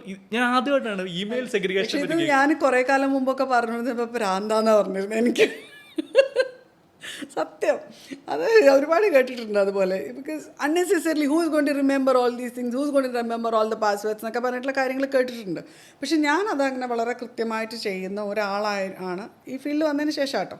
ഒരു 20 കൊല്ലമായിട്ട് ഞാനിത് വളരെ കർക്കശമായിട്ട് നോക്കി ചെയ്യുന്ന ഒരാളാണ് ഈ ഇമെയിൽ സെഗ്രിഗേഷൻ. അപ്പോൾ എന്താ വെച്ചാൽ എൻ്റെ അടുത്ത് ഈ ഇമെയിൽ ഐ ഡി പറഞ്ഞു വയ്ക്കാൻ എനിക്ക് മനസ്സിലായി എൻ്റെ ടിക്കറ്റ് ബുക്കിംഗ് എന്നാണ്. കാരണം എന്താ വെച്ചാൽ ഞാൻ ആ ഡേറ്റ എവിടുന്ന ലീക്ക് ആയെന്ന് ഐഡന്റിഫൈ ചെയ്യാൻ പറ്റി. അപ്പോൾ ഞാൻ പറഞ്ഞു ശരി ആയിക്കോട്ടെ, അറസ്റ്റ് ചെയ്യുന്നല്ലേ അറസ്റ്റ് ചെയ്തോട്ടു, ആരാച്ചാ വരൂ അറസ്റ്റ് ചെയ്തോളൂ. പറയുന്ന ക്ലോസുകളൊക്കെ ഭയങ്കരമാണ്. Terrorism, POCSO, posh, 5-6 passport, 100 ATM cards, ഇതൊക്കെയാണ് എൻ്റെ പേരിലുള്ള കുറ്റങ്ങളെന്നൊക്കെയാണ് പറയണത്. ഞാൻ ആയിക്കോട്ടെ. അപ്പോൾ ഏതോ ഒരു സ്റ്റേറ്റിലെ സൈബർ പോലീസ് എന്നാണ് വിളിക്കണേ എന്നും പറഞ്ഞു. ഞാൻ മലയാളിയാണ്, കേരളത്തിൽ എന്നിട്ട് എന്താ വെച്ചാൽ നോക്കാം. 25 വർഷമായിട്ട് കേന്ദ്രത്തിന്റെ സൈബറിന്റെ റിട്ടയർഡ് കൺസൾട്ടന്റിനെ വിളിച്ചിട്ടാണ് ഞാൻ നിന്നെ സൈബർ ഹെഡ് ആണെന്ന് പറയുന്നത്. ഇതിന് എങ്ങനെയാണ് അവരിത്? അല്ല, നമ്മൾ പേടിക്കുന്നില്ല എന്ന് കാണുമ്പോൾ അവർക്ക് പിന്നെ എന്താ വെച്ചാൽ, അല്ലെങ്കിൽ നമ്മൾ അത്രയും പ്ലാൻഡ് ആയിരിക്കണം ഇതിനെ ഒന്ന് മുമ്പിലേക്ക് അങ്ങനെ കൊണ്ടുപോകണം. ഇപ്പോൾ എൻ്റെ ഓഫീസിലും ചില ആൾക്കാരെ ഒരു കോൾ വന്നു കഴിയുമ്പോൾ അവർ വേഗം ഒരു സെറ്റപ്പൊക്കെ ഉണ്ടാക്കി അവർ അറസ്റ്റ് ചെയ്യാൻ പോവുകയാണ്, അപ്പോൾ ഞാൻ മാറിയിരിക്കുന്നു എന്നൊക്കെ പറഞ്ഞാൽ കുറച്ചൊക്കെ നമ്മളിങ്ങനെ ഒരു കുറച്ച് മുമ്പോട്ടൊക്കെ കൊണ്ടുപോകാനായിട്ട് ഫണ്ട് ട്രാൻസ്ഫർ വരെയൊക്കെ കോൾസ് എത്തിച്ചിട്ടുള്ള ചരിത്രം നമ്മുടെ ഓഫീസിലുമുണ്ട്. എനിക്കതിനുള്ളൊരു നേരം കിട്ടിയിട്ടില്ല. പലപ്പോഴും എൻ്റെ ഉത്തരത്തിൽ 2ാമത്തെ ഒരു 3ാമത്തെ ക്വസ്റ്റ്യനൊക്കെ ആകുമ്പോൾ തന്നെ അവർ കട്ട് ചെയ്ത് പോകും. ഡിജിറ്റൽ അറസ്റ്റ് എന്ന് പറയുമ്പോൾ നമ്മളിപ്പോൾ ഇതിപ്പോൾ തമാശയായിട്ട് പറഞ്ഞെങ്കിലും ഈ ഡിജിറ്റൽ അറസ്റ്റിൽ പൈസ ട്രാൻസ്ഫർ ചെയ്ത് കൊടുത്ത പ്രമുഖരായ വ്യക്തികൾ പോലും ഉണ്ടെന്നുള്ളതാണ് ഇതിൻ്റെ അകത്തെ നമ്മളെ ഞെട്ടിക്കുന്ന ഒരു സംഭവം. പൈസ ട്രാൻസ്ഫർ ചെയ്തവർ മാത്രമല്ല, സൂയിസൈഡ് ചെയ്തവർ വരെയുണ്ട് പ്രമുഖർ. വളരെ അടുത്ത് വെച്ചിട്ട് പോലും. റിട്ടയേർഡ് പോലീസ് ഐ ജി ആണ് ലൈസൻസ്ഡ് പിസ്റ്റൾ വെച്ചിട്ട് kill himself very recently. Digital അറസ്റ്റിലോ? ഡിജിറ്റൽ അറസ്റ്റിൽ ഹി ലോസ് 4.5 crores. തീർന്നില്ല ഇതുവരെ? ഇല്ല, ഒരു 4 മാക്സിമം 10 days. റിട്ടയർഡ് ഐ ജിയോ? Retired IG. He loss money and മിക്കവാറും ഈ ഡിജിറ്റൽ അറസ്റ്റിൽ പെടുന്ന ആൾക്കാർ മിക്കവാറും റിട്ടയേർഡ് ആൾക്കാരാണ്, സ്ത്രീകളാണ്. And they all have lots of money with them. Lots of money in the sense അവർക്ക് ആക്സസ് ഉണ്ട് പൈസയ്ക്ക്. അപ്പോൾ റിട്ടയേർഡ് ആൾക്കാരാണ് വളരെ സേഫ് ബെറ്റ് വിളിക്കാനായിട്ട്. അതല്ലാതെ എന്നെ വിളിച്ചിട്ട് ഇപ്പോൾ എൻ്റെ ഒരു SBI അക്കൗണ്ട് ഫ്രീസ് ചെയ്യുന്നു എന്ന് പറഞ്ഞാൽ ധൈര്യമായിട്ട് ഫ്രീസ് ചെയ്തോളൂ എന്ന് പറയും. ആസ് എൻ ഓൺടർപ്രണർ ഞാൻ പറയും എൻ്റെ SBI അക്കൗണ്ടിൽ ഇത്ര പൈസ എല്ലാ മാസവും ഉണ്ടാവാനൊരു ചാൻസ് ഉള്ളൂ. കാരണം ഓൺടർപ്രണർഷിപ്പിൽ ഇരിക്കുമ്പോൾ എപ്പോഴും you have this money getting in to this business. And എന്തോ ഇപ്പം എൻ്റെ അമ്മയൊക്കെ പറയുന്ന പോലെ എനിക്ക് പൈസ എൻ്റെ അക്കൗണ്ടിൽ കിടന്ന ഒരു അലർജി പോലെയാണ്. അപ്പം അത് നമ്മൾ ഓൺടർപ്രണർഷിപ്പിൽ ഇരിക്കുന്ന ഒരു കാരണം കൊണ്ടാണ്. അപ്പോൾ അതുകൊണ്ട് എൻ്റെ SBI അക്കൗണ്ടൊക്കെ ആരെങ്കിലും വന്നിട്ട് ഫ്രീസ് ചെയ്യും നാളെ എന്ന് പറഞ്ഞു കഴിഞ്ഞാൽ ആയിക്കോട്ടെ, അക്കൗണ്ട് വേണമെങ്കിൽ അങ്ങോട്ട് അയച്ചാൽ പറയില്ല, അതുപോലത്തെ അവസ്ഥയാണ്. പക്ഷെ അതല്ലാത്ത ആൾക്കാർ മോസ്റ്റ്ലി വിക്ടിംസിനെ ടാർഗറ്റ് ചെയ്യുന്നത് ഇങ്ങനെയായിരിക്കും. അതെ. അപ്പോൾ എന്താ വെച്ചാൽ മോസ്റ്റ്ലി ഇത്തരം ഡേറ്റ എവിടെ ഫില്ല് ചെയ്ത് കൊടുത്തു. And most of the people otherwise professionals ആണെന്നുണ്ടെങ്കിൽ അവർക്ക് കോൾ വരും. ഓൺടർപ്രണേഴ്സിനും കോൾ വന്നിട്ടുണ്ട്, അവർക്കും ഇത്തരം പൈസ നഷ്ടപ്പെട്ടിട്ടുമുണ്ട്. പക്ഷെ അവർ ഈ ട്രാവൽ സമയത്താണ് കൃത്യമായിട്ട് നോക്കിയാൽ അറിയാം അവർക്ക് ടിക്കറ്റ് ബുക്ക് ചെയ്ത സമയത്ത് അല്ലെങ്കിൽ അവരൊരു ഹോട്ടൽ റിസർവേഷൻ ബുക്ക് ചെയ്ത സമയത്താണ് ഈ കോൾസ് വരിക. ഈ കോള് വന്നു കഴിഞ്ഞാൽ അവർ പറയുന്നത് എന്താ വെച്ചാൽ ഓക്കെ നിങ്ങൾ നാളെ ട്രാവൽ ചെയ്യാണ്, തിരിച്ച് വന്നിട്ട് നമുക്കിത് സോർട്ട് ചെയ്യാം, അതുവരെ നിങ്ങൾ ഫണ്ട് അക്കൗണ്ട് ഫ്രീസ് ചെയ്യാണ്ടിരിക്കാൻ നിങ്ങൾ മാറ്റിയിടും. അപ്പം മിക്കവാറും അത്തരത്തിൽ മാറ്റിയിടുന്നത് കറണ്ട് അക്കൗണ്ടിലെ പൈസയാണ്, അല്ലാണ്ട് SBI അക്കൗണ്ടിലെ പൈസയും അല്ല. അങ്ങനെയും ഒരുപാട് കാര്യങ്ങളുണ്ട്. ഇത്തരം പൈസ നഷ്ടപ്പെട്ട പൈസ തിരിച്ച് നമുക്ക് റിക്കവറി പ്രോസസ്സിലേക്ക് ഇനീഷ്യേറ്റ് ചെയ്യാൻ പറ്റിയിട്ടുണ്ട്. If you are looking at that golden hour. ആ ഗോൾഡൻ അവർ വളരെ ഇമ്പോർട്ടൻ്റ് ആണ്. നമുക്കിത് സ്കാമാണെന്ന് ഐഡൻറ്റിഫൈ ചെയ്താൽ എത്രയും പെട്ടെന്ന് ഇത് റിപ്പോർട്ട് ചെയ്യാം, എത്രയും പെട്ടെന്ന് ബാങ്കിലേക്ക് റിപ്പോർട്ട് ചെയ്യാം, ഒരു FIR രജിസ്റ്റർ ചെയ്യുക. ഇപ്പോൾ പോലീസ് സ്റ്റേഷനിൽ പോയിട്ടൊന്നും വേണ്ട FIR രജിസ്റ്റർ ചെയ്യാനായിട്ട്. 1930 വിളിച്ചാൽ FIR രജിസ്റ്റർ ആവും. cybercrime.gov.in മെയിൽ അയച്ച FIR രജിസ്റ്റർ ആവും. അത്തരം രജിസ്റ്റർ ചെയ്യുക, ബാങ്കിലേക്ക് ഇൻറ്റിമേഷൻ പോവുക, ഇത് ഫ്ലാഗ് ചെയ്യാനുള്ള കാര്യങ്ങൾ ചെയ്യുക, എത്രയും പെട്ടെന്ന് ചെയ്യുക. കാരണം ഒരു 1.5-2 മണിക്കൂറൊക്കെ കഴിയുമ്പോഴേക്കും ഈ ട്രാൻസ്ഫർ അതൊരു 8-9 ലെയേഴ്സിലേക്ക് പോകും. ഈ പൈസ ചെറിയ ചെറിയ എമൗണ്ട്സ് ആയിട്ട് പല അക്കൗണ്ട്സിലേക്ക് ട്രാൻസ്ഫർ ആവും. അപ്പോൾ പിന്നെ റിക്കവറി പ്രോസസ്സ് വളരെ. കേരളത്തിൽ എവിടെയോ ഒരു സഹകരണ ബാങ്കിൽ നിന്ന് 40 ലക്ഷം രൂപ ഇതുപോലെ സൈബർ ക്രിമിനൽസ് എടുത്തിട്ട് ₹1000 ₹2000 റേഞ്ചിലേക്ക് വരെ പല മൾട്ടിപ്പിൾ അക്കൗണ്ട്. എനിക്ക് തോന്നുന്നത് കേരളത്തിലെ ഏറ്റവും വലിയ സംഭവം ഡിജിറ്റൽ അറസ്റ്റിലെ ലോസ് എന്ന് പറയുന്നത് 6 crores ആണെന്ന് തോന്നുന്നു. എൻ്റെ ഒരു അറിവ് ശരിയാണെങ്കിൽ 6 crores ആണ് ഡിജിറ്റൽ അറസ്റ്റിൽ കേരളത്തിലെ ഏറ്റവും ഹയസ്റ്റ്. ഞങ്ങളുടെ ഓഫീസിൽ കേരളത്തിലെ highest amount in digital arrest is 1,96,00,000. All India റാമ്പൻ്റായിട്ട് ഡിജിറ്റൽ അറസ്റ്റ് ഇപ്പോഴും നടക്കുന്നുണ്ടെന്നാണ് മാം പറയുന്നത്. അതെ, 25 crores ആണ് ഓൾ ഇന്ത്യയിൽ ഞങ്ങളുടെ ഏറ്റവും ഹയസ്റ്റ് ടിക്കറ്റ്. അതായത് ഞങ്ങളുടെ ഓഫീസിൽ കൺസൾട്ടേഷന് വന്നിട്ടുള്ള ഹയസ്റ്റ് ടിക്കറ്റ്. അതിൽ അതേപോലെ തന്നെ 25 crores ഒക്കെ എങ്ങനെ ഒന്നിച്ച് ഇവർക്ക് ട്രാൻസ്ഫർ ചെയ്ത് കൊടുക്കാൻ പറ്റുന്നത്? അല്ല, അതിന് ഈ 25 crores ട്രാൻസ്ഫർ ചെയ്തതിൽ ഞങ്ങളുടെ ക്ലയൻറ്റിന് US-ലുള്ള ക്ലയൻറ്റാണ്. She was travelling to India. അതിനു മുമ്പ് ടിക്കറ്റ് ബുക്ക് ചെയ്തു, ഡേറ്റ കിട്ടി, വിളിച്ചപ്പോൾ ഇങ്ങനെ ട്രാവൽ ചെയ്യാനായിട്ട് വെയിറ്റ് ചെയ്യാണ്. അപ്പോൾ നിങ്ങളുടെ ഇന്ത്യൻ അക്കൗണ്ടൊക്കെ ഫ്രീസ് ചെയ്യും. She was coming here for her daughter's treatment. അപ്പോൾ എന്താണെന്ന് ചോദിച്ചപ്പോൾ ഷെയർസ് ട്രാൻസ്ഫർ ചെയ്തു.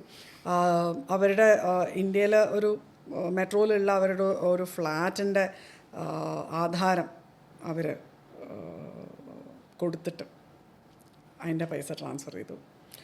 അപ്പോൾ എന്താ വെച്ചാൽ 25 crores എന്നൊക്കെ നമ്മൾ പറയുമ്പോഴും അസറ്റ് ലോസിൻ്റെ ഒരു വാല്യൂ നോക്കണം അതിനകത്ത്. അതൊക്കെ ഭയങ്കര വലിയ വാല്യൂ ആണ്. മാം, എന്താണ് ഈ ഡിജിറ്റൽ അറസ്റ്റിന് ഒരു ശാശ്വത പരിഹാരം? എന്താണ് അത്? അവയർനെസ് മാത്രമാണ്. Understand that there is nothing called digital arrest. ഒന്ന്. രണ്ടാമത്തെ കാര്യം, നിങ്ങളെ അറസ്റ്റ് ചെയ്യാനുള്ള റൈറ്റ് ഫിസിക്കലി മാത്രമേ അറസ്റ്റ് ചെയ്യാൻ പറ്റുള്ളൂ. അതാണ് ഈ ഡിജിറ്റൽ അറസ്റ്റ് എന്ന് കേൾക്കുമ്പോൾ എൻ്റെ മനസ്സിൽ ആദ്യം ഒരു സാധനം എന്ന് പറഞ്ഞാൽ, അറസ്റ്റ് ചെയ്യാന്ന് പറഞ്ഞാൽ നമുക്ക് പുറലോകമായിട്ടൊരു ആക്സസ് ഇല്ലാതെ നമ്മളൊരു മുറിക്കകത്ത് പൂട്ടിയിട്ട് പോലീസിന്റെ കസ്റ്റഡിയിൽ ഫിസിക്കലി ആക്കുക എന്നുള്ളതാണല്ലോ അറസ്റ്റ് എന്ന് പറയുന്നത്. ഫോളോ ചെയ്യുന്നത് മുഴുവനും സിനിമയിലും ഈ സീരിയലിലൊക്കെ കാണുന്ന ഒരു പ്രക്രിയയാണ് ഈ ഡിജിറ്റൽ അറസ്റ്റിൽ വരുന്ന ആൾക്കാരൊക്കെ ഫോളോ ചെയ്യുക. ഓൺലൈനിൽ വരുന്നു, സ്ക്രീനിൽ കാണിക്കുന്നു, യൂണിഫോം ഇട്ട് ഓഫീസേഴ്സ് ഇരിക്കുന്നു, യൂസ് ചെയ്യുന്ന ഭാഷ, അവർ സംസാരിക്കുന്ന രീതി എല്ലാം ഇങ്ങനെ നമ്മൾ സിനിമയിൽ കണ്ടിട്ടുള്ളൊരു പരിചയത്തിലുള്ളതാണ് ഇത് ചെയ്യണത്. ഇത് ഓഫ് ചെയ്ത് പോകാനുള്ളൊരു ബുദ്ധി പോലും ഇവർക്ക് തോന്നാത്ത എന്താണ്? ഞാൻ പലപ്പോഴും എൻ്റെ ക്ലയൻസിനോട് ഇത് ചോദിച്ചിട്ടുണ്ട്. അത് ഓഫ് ചെയ്ത് കഴിഞ്ഞാൽ പിന്നെ അവർക്ക് നമ്മളോട് കോൺടാക്ട് ഇല്ലല്ലോ. ഓഫ് ചെയ്യണ്ട. ഞാൻ പറഞ്ഞു, നിങ്ങൾ ഒരാൾ നെറ്റ് കട്ട് ചെയ്ത പോലും നോർമലി പോലീസുകാരോട് ചോദിച്ചു കഴിഞ്ഞാൽ അവർ പറയും, ഒരാളെ അറസ്റ്റ് ചെയ്യാൻ പോകുമ്പോൾ അവർ കൊതറും. അതെ അതെ അതെ. അവരെ പിടിക്കണമെങ്കിൽ ഒരു പോലീസിന് ഒരിക്കലും ഒരാളെ പിടിച്ചു കൊണ്ടുവരാനുള്ളൊരു ഇതിന് അവരെപ്പോഴും 1-2 ആൾക്കാരെ കൂടുതൽ കൂട്ടിക്കൊണ്ട് പോണത് തന്നെ ഈ ആൾക്കാർ കൊതറി മാറും. ആ കൊതറി മാറാനുള്ള ഒരു ഇൻസ്റ്റിങ്ക്റ്റ് എവിടെയാണ് ഇതിനകത്ത് നഷ്ടപ്പെടുന്നതെന്നുള്ളത്. അത് എനിക്ക് ഇത്രയും ക്ലയൻസിനെ കണ്ടിട്ടും ഇത്രയും ക്ലയൻസിനെ ഇൻ്റർവ്യൂ ചെയ്തിട്ടും ഇത്രയും ക്ലയൻസിനെ ഇൻട്രാക്ട് ചെയ്തിട്ടും അവർക്ക് എവിടെയോ ഒരു ഫിയർ സെറ്റിൻ ചെയ്യുന്നു. ആ ഫിയർ സെറ്റിൻ ചെയ്താൽ പിന്നെ നോർമൽ IQ വർക്ക് ചെയ്യില്ല എന്നാണ് സൈക്കോളജിസ്റ്റുകാരും സൈക്കാട്രിസ്റ്റുകാരും പറയുന്നത്. എന്തുകൊണ്ടാണ് വർക്ക് ചെയ്യാത്തതെന്ന് എനിക്കറിയില്ല. കാരണം again I attribute the whole thing to the brain sciences. Because എനിക്കറിയാത്ത വിഷയം ഇല്ല എന്ന് ഞാൻ പറയുന്നില്ല, പക്ഷെ എനിക്കറിയില്ല. ഞാനത് അണ്ടർഗോ ചെയ്തിട്ടില്ല എന്നുള്ളതുകൊണ്ട് എനിക്കറിയില്ല. പെർപ്ലെക്സ്ഡ് ആവുകയാണ്. എവിടുന്നോ ആ ഒരു ഓട്ടോ ഇമ്മ്യൂൺ സബ്മിസീവ് ആവുകയാണ്. ഭയങ്കര സബ്മിസീവാണ്. നിങ്ങൾ ഒറ്റയ്ക്ക് ഒരു മുറിയിൽ ചെന്നിരിക്കൂ എന്ന് പറയുമ്പോൾ ആ മുറിയിൽ ചെന്നിരിക്കുന്നു. അത് കഴിയുമ്പോൾ വിളിച്ചിട്ട് മാഡം അവർ വിളിച്ചിട്ട് എൻ്റെ അടുത്ത് ചോദിക്കും, ഭാര്യയ്ക്ക് സുഖമല്ലേ, വയസ്സായ നിങ്ങൾ മാത്രമല്ലേ ഉള്ളൂ, നിങ്ങൾ മരുന്ന് കഴിച്ചോ, നിങ്ങൾ ഡയബറ്റിക് ആണെന്ന് മറക്കരുത്, നിങ്ങൾ മരുന്ന് കഴിക്കൂ. കെയർ. ഒരു ഓഫീസർ വന്നിട്ട് നമ്മളെ ഇവരെ എങ്ങനെ ത്രെറ്റൻ ചെയ്യും. ബാക്കി 2 പേരും ഞങ്ങൾ ഓഫീസറോട് സംസാരിക്കേണ്ടത്, നിങ്ങൾ പേടിക്കല്ലേ, ഞങ്ങൾ ചെയ്യാം, മാഡത്തിനോട് പറയൂ അല്ലെങ്കിൽ ചേച്ചിയോട് പറയൂ. ഇങ്ങനെയുള്ള ഒരു അപ്രോച്ചും കൂടി ഭയങ്കര കെയറിങ് ആണ്. അവരെന്തായാലും പൈസ തിരിച്ചു തരും മാൻ, അത്ര അഷ്യോർഡായിട്ട് അവർ പറഞ്ഞു. 2 ദിവസം കൊണ്ട് നമുക്ക് വെയിറ്റ് ചെയ്യാമെന്ന്. പൈസ നഷ്ടപ്പെട്ട ആൾക്കാർ നമ്മുടെ അടുത്ത് വന്ന് പറഞ്ഞിട്ട് നമ്മൾ FIR രജിസ്റ്റർ ചെയ്യൂ, നിങ്ങൾ ഇതല്ലാതെ ഒന്നും ചെയ്യാൻ പറ്റില്ല എന്ന് പറയുമ്പോൾ നമുക്ക് 2 ദിവസം കൂടി വെയിറ്റ് ചെയ്യാൻ വേണം. അവർ അയച്ചു തരും. അവർ നല്ല ഈ വിക്ടിംസ് മാമിൻ്റെ അടുത്ത് പറയും. ഞങ്ങളുടെ ഓഫീസിനകത്ത് പൈസ നഷ്ടപ്പെട്ടത് കൂടാതെ ഇവർ അവരെ ട്രസ്റ്റും കൂടി ചെയ്യണം. അപ്പം നമ്മൾക്ക് ആക്ച്വലി ഞങ്ങളുടെ ഓഫീസിൽ വന്നു കഴിഞ്ഞാൽ ഞങ്ങൾക്ക് ഡീൽ ചെയ്യേണ്ടി വരുന്നത് ഒരുപാട് ഇമോഷണൽ ഇഷ്യൂസാണ്. ഒന്ന്, ഇവരെ വിക്ടിമൈസ് ചെയ്തു എന്ന് കൺവിൻസ് ചെയ്യേണ്ട ഒരു ഇഷ്യൂ. അത് തന്നെയാണ് ഈ ഇൻവെസ്റ്റ്മെൻറ്റ് ഫ്രോഡിലും വരുന്നത്. 10 ഇട്ടു, അത് 1000 കാണിച്ചു കൊടുത്തു, 1000 തിരിച്ച് അയച്ചു കൊടുത്തു, അപ്പോൾ അത് വേഗം 1 ലക്ഷമാക്കി ഇട്ടു. ഈ 1 ലക്ഷമാക്കി ഇട്ടത് വേഗം 4 ലക്ഷമായിട്ട് കാണിച്ചു കൊടുത്തു, അപ്പോൾ വേഗം 10 ലക്ഷം എവിടെ നിന്നൊക്കെയോ ബോറോ ചെയ്തിട്ടു. ഇതൊക്കെ സംഭവിക്കുന്നത് ഒരൊറ്റ ദിവസം 1.5 ദിവസം കൊണ്ടുള്ള ഗ്യാപ്പിലാണ്. ഈ 10 ലക്ഷം ആകുമ്പോഴേക്കും I would have exhausted all my resources. കടം വാങ്ങിക്കാവുന്നതും ഒക്കെ തീർന്നിട്ടുണ്ടാവും. ഈ 10 ലക്ഷം രൂപ ഞാൻ ഇട്ട് കഴിയുമ്പോൾ നേരെ പിന്നെ കാണിക്കുന്നത് 50 ലക്ഷം 60 ലക്ഷം. അത് വിഡ്രോ ചെയ്യാൻ നോക്കുമ്പോൾ കിട്ടുന്നില്ല. അപ്പോൾ അവർ പറയുന്നത് എന്താ വെച്ചാൽ നിങ്ങൾ ഒന്നുകിൽ നിങ്ങൾ ടൈപ്പ് ചെയ്ത് എന്തോ തെറ്റിപ്പോയി, അല്ലെങ്കിൽ ക്ലിക്ക് ചെയ്തത് തെറ്റിപ്പോയി, ഇങ്ങനെയല്ല നിങ്ങൾ ക്ലിക്ക് ചെയ്യേണ്ടിയിരുന്നത്, ആപ്പ് നിങ്ങൾ ഇങ്ങനെയല്ല യൂസ് ചെയ്യേണ്ടിയിരുന്നത് എന്ന് പറയും. അതല്ല എന്നുണ്ടെങ്കിൽ പറയുന്നത് വലിയ ജാർഗൻസ് ഉപയോഗിക്കും. ആ ടാക്സ്, ഈ ടാക്സ്, ലോകത്തില്ലാത്ത ടാക്സിൻ്റെ പേര്, ലോകത്തില്ലാത്ത റൂൾസിൻ്റെ ഫോട്ടോസ്റ്റാറ്റ് കോപ്പിയൊക്കെ അവരെടുത്ത് അയച്ചു വരും. ഇതൊക്കെ കാരണം ഈ 50 ലക്ഷം രൂപ നിങ്ങൾക്ക് കിട്ടണമെങ്കിൽ നിങ്ങളൊരു 15 ലക്ഷം കൂടി അടയ്ക്കണം. എന്നിട്ട് നിങ്ങൾക്ക് 65 ലക്ഷമായിട്ട് തിരിച്ചു കിട്ടും. ഈ 15 ലക്ഷം കൂട്ടിയിട്ടോ 65 ലക്ഷമായിട്ട് തിരിച്ചു കിട്ടും. അപ്പോൾ ഈ 15 ലക്ഷം ഉണ്ടാക്കാൻ വരും. ഈ 15 ലക്ഷത്തിനകത്ത് ഫണ്ട് അറേഞ്ച് ചെയ്യാൻ പറ്റുമോ എന്ന് ചോദിച്ചിട്ട് ഞങ്ങൾക്ക് പരിചയമുള്ളവരും ഞങ്ങളുടെ ക്ലയൻസിൻ്റെ ഫ്രണ്ട്സോ ഞങ്ങളുടെ ഫ്രണ്ട്സിൻ്റെ ഫ്രണ്ട്സോ അടക്കം ഞങ്ങളുടെ ഓഫീസിൽ വന്നിട്ടുണ്ട്. കൺവിൻസ് ചെയ്യണം അവരെ ഇത് ഫ്രോഡാണ് എന്നുള്ളത്. ഒരു മിനിറ്റ് വേണം. അതായത് ഈ 65 ലക്ഷം തിരിച്ച് കിട്ടും. ഈ 65 ലക്ഷം കിട്ടാൻ വേണ്ടിയിട്ടുള്ള ആ 15 ലക്ഷത്തിന് ഫണ്ട് അറേഞ്ച് ചെയ്യാൻ നിങ്ങളത് ഹെൽപ്പ് ചോദിച്ചിട്ടുണ്ട്? അതായത് ഞങ്ങളുടെ ഫ്രണ്ട്സാണ്, എൻ്റെ ഫ്രണ്ട്സ് അല്ലെങ്കിൽ എൻ്റെ റിലേറ്റീവ്സിൻ്റെ ഫ്രണ്ട്സൊക്കെയാണ്. അപ്പോൾ ബോറോ ചെയ്ത് അവരുടെ ഇമീഡിയറ്റ് റിസോഴ്സസ് ഒക്കെ തീർന്നിട്ടുണ്ടാവും. അപ്പോൾ ഇനി വേറെ അടുത്ത ഫണ്ട്സ് ആരുടെ കയ്യിലാണ് ഉള്ളതെന്ന് നോക്കുന്നു, അങ്ങനെ വരുന്നു, അങ്ങനെ കോൺടാക്ട് ചെയ്ത് അവർ 50,000 1 ലക്ഷമായിട്ട് പലവരുടെ കയ്യിൽ നിന്നും ചോദിക്കുന്നുണ്ടാവും. ആ ഫണ്ടിൻ്റെ ഭാഗമായിട്ട് സംസാരിക്കാൻ ഞങ്ങളുടെ ഓഫീസിൽ വന്നിട്ടുണ്ട്. ഞങ്ങളുടെ ഓഫീസിൽ വന്നിരുന്നിട്ട് ഫണ്ട് അറേഞ്ച് ചെയ്യാൻ സഹായിക്കാമോ എന്ന് ചോദിച്ച് വന്ന ആൾക്കാരുണ്ട്. അപ്പോഴാണ് നിങ്ങൾ അവരെ കൺവിൻസ് ചെയ്യുന്നത് ഇത് ഫ്രോഡ്. അപ്പോൾ കൺവിൻസ് ചെയ്യാൻ ശ്രമിക്കുന്ന സമയത്ത് തല്ല് കിട്ടാണ്ട് രക്ഷപ്പെട്ടിട്ടുള്ളത് പോലും വളരെ അപൂർവമാണ്. അറിയോ, ഞങ്ങൾക്ക് കുശുമ്പാണ്, എനിക്ക് കുശുമ്പാണ്. എന്താണ് പൈസ ഒരുപാട് കിട്ടുന്നതിൻ്റെയാണ് ബുദ്ധിയില്ലാണ്ട്. I believe only in hard work, I don't believe in smart work. ഇത്തരം കാര്യങ്ങളൊക്കെ കേട്ടിട്ടുണ്ട്. മാം ഇത് സംസാരിച്ച് മുമ്പോട്ട് പോകുമ്പോൾ ഇത് ഭയങ്കര ബിസറായി കണ്ടിരിക്കുകയാണ്. അപ്പോൾ ഞാൻ ഇതുപോലെ ആരെങ്കിലുമൊക്കെ എൻ്റെ അടുത്ത് ഇരുന്ന് തർക്കിക്കുമ്പോൾ ഇത് ഭയങ്കര സേഫ് ആയിട്ടുള്ളൊരു കാര്യമാണ് സൈബർ സ്പേസ് എന്ന് പറയുമ്പോൾ ഞാൻ പറയും 2 ദിവസം ഞങ്ങളുടെ ഓഫീസിൽ വന്നിരിക്കും, 2 days എല്ലാം സെറ്റാക്കി. ഇന്റർവ്യൂവിൻ്റെ നമ്മൾ ഈ പോഡ്കാസ്റ്റിൻ്റെ ബിഗിനിങ്ങിൽ മാം പറഞ്ഞൊരു സംഭവമാണ് ഞാൻ റിക്കളക്ട് ചെയ്യുന്നത്. വേറൊരാൾക്ക് സംഭവിച്ചു ഇത് എനിക്ക് സംഭവിക്കില്ല എന്നുള്ള അതാണ് ഏറ്റവും വലിയ മിസ്കൺസെപ്ഷൻ സൈബർ ക്രൈംസിനെ സംബന്ധിച്ചെന്നുള്ളതാണ്. അത് വീണ്ടും പിന്നെ ബിസിനസ് പാർട്ട്ണർ ആക്കാനും വരും നമ്മുടെ അടുത്ത്. ഇത്രയും കാര്യമുണ്ട്, ഇത്ര കിട്ടും, ഇത്ര മാഡം തന്നാൽ മതി. ഞങ്ങൾ മാഡം എന്ന് പറഞ്ഞാൽ ഇപ്പം എൻ്റെ ഫ്രണ്ട്സ് റിലേറ്റീവ്സ് ആണെങ്കിൽ ഇത്ര നീ തന്നാൽ മതി, ഞാൻ ഇത്ര 4 ദിവസത്തിനുള്ളിൽ ഇത് ഫണ്ടും കാര്യങ്ങളെല്ലാം സെറ്റാക്കി എവറിത്തിങ്. ഈ ടൈപ്സ് ഓഫ് സ്കാംസ് പല തരത്തിലുണ്ട്. അതെ, ഐ തിങ്ക് കേരളത്തിലെ ഏറ്റവും വലിയ ഇൻവെസ്റ്റ്മെൻറ്റ് സ്കാമിലെ പൈസ നഷ്ടപ്പെട്ടുള്ളത് 14 crores ആണ്. കേരളത്തിൽ ഇൻവെസ്റ്റ്മെൻറ്റ് സ്കാമിൽ ഏറ്റവും കൂടുതലായിട്ട് പോയിട്ടുള്ളത് 14 crores ആണ്. ഇൻവെസ്റ്റ്മെൻറ്റ് സ്കാമിൽ ഓൾ ഇന്ത്യയിലെ ഹയസ്റ്റ് ഫിഗർ എന്താണെന്നുള്ളത് എനിക്ക് കറക്റ്റായിട്ട് അറിയില്ല. But it has crossed 47 crores something last ഞാൻ ചെക്ക് ചെയ്യുമ്പോൾ. അത് ഡെയിലി നമുക്കിങ്ങനെ അത് മാറിക്കൊണ്ടിരിക്കുകയാണ്. ഇത് പൈസ കിട്ടിയവന് കോൾ അടിച്ചില്ല, അവൻ ആ പൈസ ആയിട്ട് ഒരു ചിലവില്ലാതെ അവരൊക്കെ ട്രാക്ക് ചെയ്ത് ഉണ്ട്. നമ്മളിതൊരു സ്കാമാണ്. അപ്പോൾ അതുകൊണ്ട് എന്താ വെച്ചാൽ തിരിച്ച് കിട്ടുന്ന എമൗണ്ട് വളരെ ചുരുക്കത്തിലേ കിട്ടുള്ളൂ. നഷ്ടപ്പെട്ട ആൾക്ക് കിട്ടണമെന്നില്ല, നഷ്ടപ്പെട്ട എല്ലാവർക്കും കിട്ടണമെന്നില്ല. ഈ പറയുന്ന പൈസ പോണത് again there is a lot of expense അതിനകത്ത്. അപ്പോൾ ഫുൾ റിക്കവറിയും കിട്ടില്ല ഇതിനകത്ത്. അങ്ങനെ കുറേ ഇഷ്യൂസൊക്കെ ഉണ്ട്. സ്കാംസ് ബസ്റ്റ് ചെയ്യുന്നുണ്ട്, ആൾക്കാരെ അറസ്റ്റ് ചെയ്യുന്നുണ്ട്. ഇപ്പോൾ കേരളത്തിൽ നോക്കുന്ന ഒരു സ്കാം, ഇവിടെ ഇമ്പാക്റ്റ് ചെയ്തിട്ടുള്ള സ്കാമിൻ്റെ ആൾക്കാരിരിക്കുന്നത് തെലങ്കാനയിലോ മധ്യപ്രദേശിലോ ജാർഖണ്ഡിലോ ഒക്കെ ആയിരിക്കും. ഇവിടെ നമുക്കറിയാത്തതുകൊണ്ടാണ്. നമ്മൾ പലപ്പോഴും ഇവിടെ സ്കാം ബസ്റ്റ് ചെയ്തത് നമ്മൾ വാർത്തയിൽ കാണാത്തതുകൊണ്ടാണ്. ഇല്ലെങ്കിൽ നമുക്ക് വലിയ ഉറപ്പൊന്നുമില്ല. അപ്പുറത്തെ ഫ്ലാറ്റിൽ ഇരുന്നിട്ട് കോൾ സെൻറ്ററിൽ നിന്ന് പറഞ്ഞ് വർക്ക് ചെയ്യുന്ന ആൾക്കാർ ഇതായിരിക്കും. നമുക്കൊന്നും അറിയില്ല അതിനെ പറ്റിയിട്ട്. അവർ വർക്ക് ചെയ്യുന്നുണ്ടാവുക എന്താണ് കൽക്കട്ടയിലോ അല്ലെങ്കിൽ ഡൽഹിയിലോ ഹരിയാനയിലേക്കൊക്കെ ആയിരിക്കും അവർ വർക്ക് ചെയ്യുന്നുണ്ടാവുക. കാരണം ഒരിക്കലും അതേ സ്റ്റേറ്റിൽ നിന്ന് അതേ സ്റ്റേറ്റിലേക്ക് വർക്ക് ചെയ്ത് നമ്മൾ അങ്ങനെ കണ്ടിട്ടില്ല. വളരെ അമച്വറായിട്ട് ഈ ക്വിക്ക് മണിയുടെ പിന്നാലെ പോകുന്ന 1-2 ആൾക്കാർ. ഇപ്പോൾ കേരളത്തിൽ തന്നെ നമ്മൾ അങ്ങനെ ഒരു ഇൻസ്റ്റൻസ് കണ്ടിട്ടുണ്ട്. ഒരു പയ്യൻ ഇതുപോലെ ഇത് കണ്ട് ശീലിച്ചിട്ട് അവനൊരു ഡേറ്റാബേസ് ഉണ്ടാക്കി. എന്നിട്ട് ഈ ചില ആൾക്കാരെ വിളിച്ചിട്ട് ഡിജിറ്റൽ അറസ്റ്റ്, ചില ആൾക്കാരെ അവൻ തന്നെ വിളിച്ചിട്ട് ഇൻവെസ്റ്റ്മെൻറ്റ് സ്കാമിലേക്ക് അത്യാവശ്യം കുറച്ച് വെബ് ഡിസൈനിങ് അറിയുന്നതാണ്. അപ്പോൾ ഒരു ഇൻവെസ്റ്റ്മെൻറ്റ് പോർട്ടലിൻ്റെ ഒരു ഡമ്മി വെബ്സൈറ്റ് ഉണ്ടാക്കിയിട്ട് അത് അയച്ചു കൊടുത്ത് ടെലഗ്രാമിൽ കൂടെ അത് പിടിച്ചിട്ടുണ്ട്. ആ പയ്യനെ നമ്മൾ പിടിക്കുകയൊക്കെ ചെയ്തു. മാക്സിമം അവൻ കളക്ട് ചെയ്തിട്ടുള്ള എമൗണ്ട് 2.5 crores. അപ്പോൾ 2.5 crores അല്ല ഞാൻ പറയുന്നത്, ഒരാൾക്ക് ഞാൻ നേരത്തെ പറഞ്ഞത് ഒരാൾക്ക് നഷ്ടപ്പെട്ട എമൗണ്ടാണ്. അങ്ങനെ എത്രയോ പേരുടെ കയ്യിൽ നിന്ന് നഷ്ടപ്പെടുന്നതാണ് മറ്റേ ആ സ്കാമിൻ്റെ അപ്പുറത്തിരിക്കുന്ന ആളുടെ.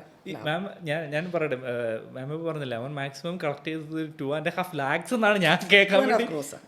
ഈ ചെറിയ സെറ്റപ്പിൽ ഇയാൾ കളക്ട് ചെയ്തത് ഇത്രയും 2.5 crores ആണ്. കാരണം 14 ലക്ഷം 26 ലക്ഷം അങ്ങനെ 34 ലക്ഷം അങ്ങനെയൊക്കെയാണ് ഓരോരുത്തരായിട്ട് അയാൾക്ക് കൊടുത്തിട്ടുള്ളത്. സോ 2.5 crores ആണ് അയാളുടെ എംബസൽമെൻറ്റിൻ്റെ ഒരു കേസുള്ളത്. ഇപ്പോൾ ഒരു സ്മാർട്ട് ഫോൺ ഒരാൾ യൂസ് ചെയ്യാൻ പോവുകയാണെങ്കിൽ ഡ്രൈവിംഗ് ലൈസൻസ് എടുക്കുന്നതിൽ കൂടുതൽ ഒരു ഗ്രാവിറ്റിയിൽ നമ്മൾ അതിൻ്റെ ഒരു സേഫ്റ്റി മെഷർ പഠിക്കണം. അതെ, പഠിക്കണം, അറിയണം, ആൻഡ് കോൺസ്റ്റൻ്റ്ലി അലേർട്ട് ആവണം. അപ്പോൾ നമ്മൾ ഇപ്പം ഞാൻ തീരെ കൊച്ചു കുട്ടികൾക്ക് കൊടുക്കരുത് എന്ന് പറയുന്ന പോലെ തന്നെ ഞാൻ പറയും, ഇത്തിരി ജീഡിയാട്രിക് ആയിട്ടുള്ള ആൾക്കാർ അതാണ് ഹാൻഡിൽ ചെയ്യാൻ കുറച്ചും കൂടി ബുദ്ധിമുട്ട് നമുക്ക്. കാരണം എന്താ വെച്ചാൽ അവർക്ക് പ്രൈവസി ലോസ് ഉണ്ട്, അവർക്ക് അവരുടെ റൈറ്റ്സ് ഉണ്ട്. കുഞ്ഞുങ്ങൾക്ക് പിന്നെയും ആ ഒരു ലെവലിലേക്ക് പ്രൈവസി ലോസിലേക്കൊന്നും അവർ എത്തിയിട്ടില്ല. പക്ഷേ ജീഡിയാട്രിക് സൊസൈറ്റിയിൽ നമുക്ക് അതിൻ്റെ ഒരു വലിയൊരു പ്രോബ്ലം നമ്മൾ ചാലഞ്ച് ഫേസ് ചെയ്യുന്നുണ്ട്.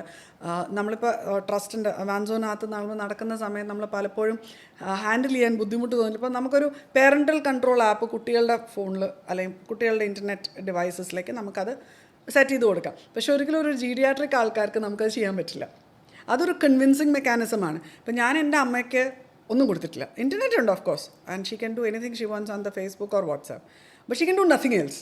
കാരണം none of our banking things are there, none of ഞാൻ അമ്മയുടെ ഫോണിനകത്ത് ഫോട്ടോ എടുക്കാനുള്ള ഒരു റെസൊല്യൂഷനൊന്നും അങ്ങനെ ഇല്ല, വാട്ട് എവർ. അപ്പോൾ for her it is for her on ഫ്രണ്ട്സായിട്ട് സംസാരിക്കാം, ഫാമിലിയായിട്ട് സംസാരിക്കാം. കൂടുതലും അമ്മ ചെയ്യുന്നത് എന്നെ സ്റ്റോക്ക് ചെയ്യലാണ്. സോഷ്യൽ മീഡിയ ഏറ്റവും വലിയ കാര്യം ഞാൻ എവിടെ പോകുന്നു, ഞാൻ ഉണ്ടോ ഇല്ല. വാട്സാപ്പിൽ ലാസ്റ്റ് സീൻ നോക്കിയാൽ അറിയാം ഞാൻ എപ്പോഴാണ് ഉണർന്നേ, എപ്പോഴാണ് കിടന്നേ. അപ്പോൾ she'll look at my last seen and then decide when to call me in the next day morning. അപ്പോൾ അതൊക്കെയാണ് അമ്മയുടെ ഏറ്റവും വലിയ ഹോബി ഉള്ളത് ആ ഒരു കാര്യത്തിൽ. But nothing else she can do. അത് അമ്മയും ഞാനുമായിട്ടുള്ളൊരു അണ്ടർസ്റ്റാൻഡിങ്ങിലാണ് that no I'm not giving it to you എന്ന് പറഞ്ഞിട്ട്. അത് അലവ് ചെയ്യാത്ത പേരൻസ് ഉണ്ട്. ഇനി അലവ് ചെയ്താലും അതിനെ മിസ്യൂസ് ചെയ്യുന്ന കുട്ടികളുണ്ട്. വി കാണ്ട് ഓൾവേസ് അത് പേരൻസ് സമ്മതിക്കാത്തതുകൊണ്ട് പേരൻസിൻ്റെ പ്രോബ്ലം ഒന്നുമില്ല. മിസ്യൂസ് ചെയ്യുന്ന കുട്ടികളുണ്ട്. അവരുടെ പ്രൈവസിക്കും അവരുടെ ഒരു സ്പേസിനെയും റെസ്പെക്റ്റ് ചെയ്യാത്ത കുട്ടികളുണ്ട്. So it's a very very narrow space. അതിനകത്ത് ഭയങ്കര എന്താ പറയുക, ഞാൻ പറയും വളരെ ഗ്രേ ആയിട്ടുള്ള ഒരു ഏരിയ ആണ്. അതിൽ നമുക്ക് അങ്ങനെ പോയിട്ടൊരു ഹാർഡ് ആൻഡ് ഫാസ്റ്റ് റൂളൊന്നും നമുക്ക് വെക്കാൻ പറ്റില്ല. പക്ഷേ അവിടെയാണ് ഏറ്റവും ബുദ്ധിമുട്ടുള്ള ഒരു ഏരിയ. അവർക്കൊരു കോൺഷ്യസ് ആയിട്ട് ഡിസിഷൻ എടുക്കാൻ എപ്പോഴും അലേർട്ടായിട്ടിരിക്കണം. പലപ്പോഴും അതെ, ഞാൻ വിചാരിക്കും ഇപ്പോൾ എ ഐ വന്നിട്ടുണ്ട്, നമുക്ക് വോയിസ് ക്ലോണിങ് നടക്കും, നമുക്ക് വീഡിയോ ക്ലോണിങ് നടക്കുന്നുണ്ട്, എല്ലാം നടക്കുന്നുണ്ട്. എൻ്റെ ഫോൺ എൻ്റെ ഒച്ചയിൽ ക്ലോൺ ചെയ്തിട്ട് എൻ്റെ അമ്മയോട് പൈസ അയച്ചു തരുമെന്ന് പറഞ്ഞാൽ എൻ്റെ അമ്മ അയച്ചു കൊടുക്കും. ബട്ട് അപ്പോൾ what I do is I don't give her access to payment. It's for her safety. I don't give her access to online payment. That's all I can do. അത്രയും നമുക്ക് ചെയ്യാൻ പറ്റില്ല. അത് പക്ഷേ എൻ്റെ അമ്മയുടെ കൺസെൻസസ് വേണം. Because she is an individual, adult individual. നേരെ മറിച്ച് എൻ്റെ ഒരു 4 വയസ്സായ മോനോ മോളോ ആണെന്നുണ്ടെങ്കിൽ എനിക്കത് കുറച്ചും കൂടി എളുപ്പത്തിൽ ചെയ്യാം.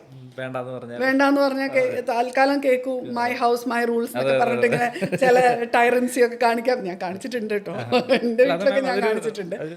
ഞാനിപ്പം ഇത് പറഞ്ഞപ്പോൾ ഞാൻ ആലോചിക്കായിരുന്നു, എൻ്റെ ഫാദർ ഒരിക്കലും 18 എനിക്ക് 18 വയസ്സാകുന്നതിന് മുന്നേ ഡ്രൈവിങ്ങിനെ പറ്റി ഞാൻ സംസാരിക്കുമ്പോൾ അപ്പോൾ വളരെ സ്ട്രിക്റ്റ് ആയിട്ടാണ് നിരുത്സാഹപ്പെടുത്തുമായിരുന്നു. അപ്പോൾ ഇങ്ങനെ വണ്ടി ഓടിക്കാൻ നിനക്ക് ലൈസൻസ് ഉണ്ടോ? ഞാൻ പറഞ്ഞു ലൈസൻസ് ഇല്ല. അപ്പോൾ ഞാൻ പറഞ്ഞു എൻ്റെ ഫ്രണ്ട്സ് വണ്ടി ഓടിക്കുന്നുണ്ട് 18 വയസ്സ് ആവാത്തവർ. അപ്പോൾ പറഞ്ഞു അത് നീ നോക്കേണ്ട ആവശ്യമില്ല, ലീഗലി നിനക്ക് വണ്ടി ഓടിക്കണമെങ്കിൽ 18 വയസ്സാവണം, ലൈസൻസ് ഇല്ലാതെ ഓടിച്ചു കഴിഞ്ഞാൽ അത് കൊലക്കുറ്റമാണ്. ഗാർഡിയനെതിരെയാണ് കേസ് എടുക്കുന്നത്, ഇൻഷുറൻസ് ഇല്ല. അതെ. അപ്പോൾ പറഞ്ഞു എന്നെ കൊണ്ട് പറ്റത്തില്ല, ഞാൻ ഉത്തരവാദിത്വം എടുക്കുന്നില്ല. അപ്പോൾ 18 വയസ്സ് വരെ എനിക്കതൊരു ഭയങ്കര ഒരു ഇപ്പോൾ ആലോചിക്കുമ്പോൾ അത് പപ്പ പറയുന്നത്. പക്ഷേ അത് എൻ്റെ കാലഘട്ടത്തിൽ പോലും ഇങ്ങനെ പറഞ്ഞ പേരൻസിന്റെ വീട്ടിൽ നിന്ന് ഇറങ്ങിപ്പോയ കുട്ടികൾ, എൻ്റെ കാലഘട്ടത്തിൽ പോലും ഇറങ്ങിപ്പോയ കുട്ടികളുണ്ട്. പക്ഷേ അത് വെരി ഫ്യൂ. ഞാൻ പറയുന്നത് ഒരു 100 കുട്ടികളെ എടുത്തു കഴിഞ്ഞാൽ 1-2 കുട്ടികൾ ഇറങ്ങി പോകുന്ന അങ്ങനത്തെ കുട്ടികൾ എക്സ്ട്രീം. ഈ 1-2 കുട്ടികളുടെ വെച്ചിട്ട് ജനറലൈസ് ചെയ്തിട്ട് നമ്മൾ ഈ 100 കുട്ടികളെയും പേടിക്കുകയാണ്, അവരുടെ ഒരു റിയാക്ഷനെ പേടിക്കുകയാണ്. ഇപ്പൊ എൻ്റെ മക്കളും എൻ്റെ അടുത്ത് വന്നിട്ട് ഫോൺ ഉപയോഗിക്കേണ്ട എന്ന് നമ്മൾ സ്ട്രോങ് ആയിട്ട് നമ്മൾ പറയണം. അത് ഇത്രയും കോൺസിക്വൻസസ് ആദ്യം പറഞ്ഞ കാര്യം തന്നെയാണ്. എനിക്ക് ഈ അബദ്ധം സംഭവിക്കില്ല, എന്നെ സൈബർ അറ്റാക്കിൽ എനിക്ക് ഉണ്ടാവില്ല എന്നുള്ളൊരു ശുഭാപ്തി വിശ്വാസത്തിൽ നിന്നാണല്ലോ നമ്മൾ ഇതിലേക്കെല്ലാം പോകുന്നത്. എനിക്കും സംഭവിക്കാം എന്നുള്ളതാണ് ഏറ്റവും ബെസ്റ്റ് ആയിട്ടുള്ള നമ്മുടെ ഡിസിഷൻ എന്ന് പറഞ്ഞിട്ട് കുട്ടികൾക്ക് ആ ഒരു ഏജ് ആവുന്നിടം വരെ കൊടുക്കാതിരിക്കുക. അത് പറഞ്ഞുകൊണ്ടേ ഇരിക്കുക. അത് ഒരു ദിവസം കൊണ്ട് പറഞ്ഞു അതങ്ങോട്ട് അവസാനിച്ചു എന്നൊന്നും വിചാരിക്കരുത്. കാരണം പിയർ പ്രഷർ ഭയങ്കര ഹൈ ആണ്. അവനുണ്ട് ഇവനുണ്ട്. അത് ഞാൻ പേഴ്സണലി അനുഭവിച്ചിട്ടുണ്ട്. ഞങ്ങളുടെയൊക്കെ കാലത്ത് മൊബൈൽ കുറച്ചുകൂടെ കോമൺ ആകുന്ന കാലത്ത് പിയർ പ്രഷർ നമ്മൾ ഫേസ് ചെയ്തിട്ടുണ്ട്. നിങ്ങളുടെ കാലത്ത് മൊബൈലായിരുന്നു, ഞങ്ങളുടെ കാലത്ത് സൈക്കിളായിരുന്നു. ഞാനും പറഞ്ഞിട്ടുണ്ട് അച്ഛൻ്റെ അമ്മേൻ്റെ അടുത്ത് വന്നിട്ട് അവരെല്ലാവരും സൈക്കിളിലാണ് പറഞ്ഞാൽ എനിക്ക് സൈക്കിൾ കിട്ടണം, എന്നാലേ ഞാൻ സ്കൂളിൽ പോകുള്ളൂ. അച്ഛൻ പറഞ്ഞു പഠിക്കണ്ട, സ്കൂളിൽ പോകണ്ടെന്ന് പറഞ്ഞു. പക്ഷെ സ്കൂളിൽ പോകണ്ട വീട്ടിലിരുന്നോളൂ എന്ന് പറഞ്ഞു. വീട്ടിലിരുന്നാൽ ചോറ് തരില്ല, ഭക്ഷണം എന്തെങ്കിലും പണിയെടുക്കണം. വീട്ടിൽ മുഴുവൻ അടിച്ചു വാരിക്കോളൂ, ഒരു നേരത്തെ ഭക്ഷണം കഴിക്കാന്ന് പറഞ്ഞാൽ അതിലും എളുപ്പം പോയി സ്കൂളിൽ പോയ കുട്ടികളാണ്. അപ്പൊ ഇത് എല്ലാ കാലഘട്ടത്തിലും എന്റെ മക്കളും പറഞ്ഞിട്ടുണ്ട്, ഞങ്ങൾ ഇറങ്ങി പോകും വീട്ടിൽ നിന്ന്. ഞാൻ പറഞ്ഞു വൈകുന്നേരം വരുമ്പോൾ ബാഗ് വാങ്ങിച്ചോണ്ട് തരാം, പാക്ക് ചെയ്യാനുള്ള സാധനം കിട്ടുമെന്ന് പറഞ്ഞു. അല്ല, ഇവിടുന്ന് ഇറങ്ങി പോയാൽ ആരാണ് നിങ്ങൾക്ക് ചോറിന്റെ കൂടെ ഇന്ന് സാമ്പാറാ ചിക്കൻ കറി ഇല്ലേന്ന് പറഞ്ഞാൽ ചിക്കൻ കറി കിടക്കുമ്പോ ഈ തലേണ പോരെ, ഒരു തലേണയും കൂടി എക്സ്ട്രാ തരൂ, ഫാനിന്റെ അടിയിൽ കിടന്നോട്ടെ എന്നൊക്കെ പറയാനായിട്ട്. അപ്പൊ ഫാനിന്റെ അടിയിലേക്ക് കട്ടിൽ വലിച്ചിടാനെങ്കിലും സമ്മതിക്കുന്നത് നമ്മുടെ വീടായോണ്ടല്ലേ. If you go somewhere else where will you get this freedom? അത്രേ ഉള്ളൂ. അല്ലെങ്കിൽ അപ്പോൾ ഇറങ്ങിപ്പോയി ടേസ്റ്റ് ചെയ്തോളാൻ പറയും, ബാഗ് പാക്ക് ചെയ്ത് തരാമെന്ന് പറയും. നമ്മളെ പേടിക്കുന്നു എന്ന് കണ്ടാൽ എല്ലാം പേടിക്കണം, നമ്മൾ അവരെ ബഹുമാനിക്കണം, കുട്ടികളെയും ബഹുമാനിക്കണം, കുട്ടികളെ മനസ്സിലാക്കണം, ഇല്ല എന്നല്ല പറഞ്ഞത്. പക്ഷെ കുട്ടികളെ പേടിക്കണമെന്ന് ചോദിച്ചാൽ ഐ ഡോണ്ട് തിങ്ക് സോ. കുട്ടികളെ ബഹുമാനിക്കണം, തീർച്ചയായിട്ടും ബഹുമാനിക്കണം. പലപ്പോഴും കുട്ടികളെ നമുക്ക് ആങ്കറേജ് ആയിട്ടും വന്നിട്ടുണ്ട്. ഇനിയിപ്പോൾ അത് ഫിലോസഫി ആയി എന്നൊക്കെ പറയും ആരെങ്കിലും, പക്ഷെ അല്ല, സീരിയസ്ലി കുട്ടികൾ they can teach you a lot of things. പ്രത്യേകിച്ച് സൈബർ സ്പേസിൽ തന്നെ കുട്ടികൾ can be the best teachers. കാരണം അവർ എക്സ്പ്ലോർ ചെയ്യാൻ അവർക്ക് യാതൊരു റെസ്ട്രിക്ഷനും ഇല്ല. അപ്പം ഞാൻ പലപ്പോഴും എൻ്റെ പിയേഴ്സ് അല്ലെങ്കിൽ ഗാർഡിയൻസ് വരുമ്പോൾ ഞാൻ പറയും, കുട്ടികളെ ഇരുത്തി അവരോട് പഠിപ്പിക്കാൻ പറയും. അവർ പഠിപ്പിച്ചു തരും, സുഖമായിട്ട് പഠിപ്പിച്ചു തരും. പക്ഷെ അവർ പഠിപ്പിക്കാൻ അവരെ പിടിച്ച് ഇരുത്തണം. അവർ പഠിപ്പിച്ചു തരുമ്പോൾ പഠിക്കുകയും വേണം. എനിക്ക് ആവശ്യമില്ല, നീ ചെയ്തോ എന്ന് പറഞ്ഞാൽ ഞാൻ ബുദ്ധിമുട്ടാണ്. ഓക്കെ മാം, ഞാൻ നോട്ട് ചെയ്ത് വെച്ചിരുന്ന കുറച്ചധികം ക്വസ്റ്റ്യൻസ് ഉണ്ട്. അതെല്ലാം നമ്മൾ സംസാരിച്ച് വരുന്ന വഴിക്ക് അഡ്രസ്സ് ചെയ്ത് പോയി. എങ്കിലും നമ്മൾ അഡ്രസ്സ് ചെയ്യാത്ത ഒന്ന് രണ്ട് സ്മാർട്ട് ഫോണിനെ സംബന്ധിക്കുന്ന സംഭവങ്ങളുണ്ട്. അതായത് ഇപ്പം ഒരു റിലേഷൻഷിപ്പിൽ ഏറ്റവും മെയിനായിട്ട് വരുന്ന ഒരു ഫാക്ടർ എന്ന് പറയുന്നത് ആ ബോയുടെയും ഗേളിൻ്റെയും സ്മാർട്ട് ഫോണാണ്. അപ്പോൾ നമ്മൾ റിവെഞ്ച് പോൺ അല്ലെങ്കിൽ ന്യൂഡ് ഇമേജസ് വെച്ചിട്ടുള്ള ബ്ലാക്ക് മെയിലിങ്, അങ്ങനത്തെ ഇഷ്യൂസ് ഇന്നും നടക്കുന്നുണ്ട്. അതായത് once it is on internet it will be there forever എന്നുള്ളതാണ് അതിൻ്റെ ഒരു സംഭവം. പക്ഷെ അത് എന്തുകൊണ്ടാണ് ഇന്നും ആൺകുട്ടികൾ പെൺകുട്ടികൾക്ക് അവരുടെ കോംപ്രമൈസിങ് ആയിട്ടുള്ള images still day to day അയച്ചു കൊടുക്കാൻ കാരണമാണ്? അതിൻ്റെ ബാക്കിലുള്ളൊരു തോട്ട് പ്രോസസ്സ് എന്താണ്? ഇത്രയും കാര്യങ്ങൾ ഇവർ അറിഞ്ഞിട്ടും ഞാൻ പറയാം, ഇനി നോക്കി വന്നിട്ടുള്ള കേസുകളുടെ ഒരു ബാക്ക്ഗ്രൗണ്ട് വെച്ച് മാത്രമേ എനിക്ക് സംസാരിക്കാൻ അറിയുള്ളൂ. ഒന്ന്, ഞാൻ ഇൻ്റർവ്യൂ ചെയ്തിട്ടുള്ള വിക്ടിംസ് ആണെങ്കിലും പലപ്പോഴും അപ്പുറത്തെ സൈഡിലുള്ള ആൾക്കാരായിട്ടും നമ്മൾ ഡീൽ ചെയ്യേണ്ടി വരും. അവരായിട്ട് സംസാരിക്കുമ്പോഴും നമുക്ക് കിട്ടുന്ന ഒരു കാര്യം എന്താ വെച്ചാൽ, ഒന്ന് ട്രസ്റ്റ്, വിശ്വസിച്ചു എന്നുള്ളൊരു കാര്യം.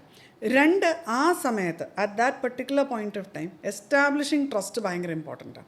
അപ്പോൾ ആൺകുട്ടി പെൺകുട്ടിയുടെ അടുത്താണെങ്കിലും പെൺകുട്ടി ആൺകുട്ടിയുടെ അടുത്താണെങ്കിലും അപ്പോൾ എന്നെ വിശ്വാസമില്ലേ എന്നൊരു ചോദ്യം ചോദിക്കുമ്പോൾ വിശ്വാസം ഉണ്ടെന്ന് പ്രൂവ് ചെയ്യേണ്ടത് മറ്റാളുടെ ആവശ്യമായിട്ട് മാറുകയാണ്.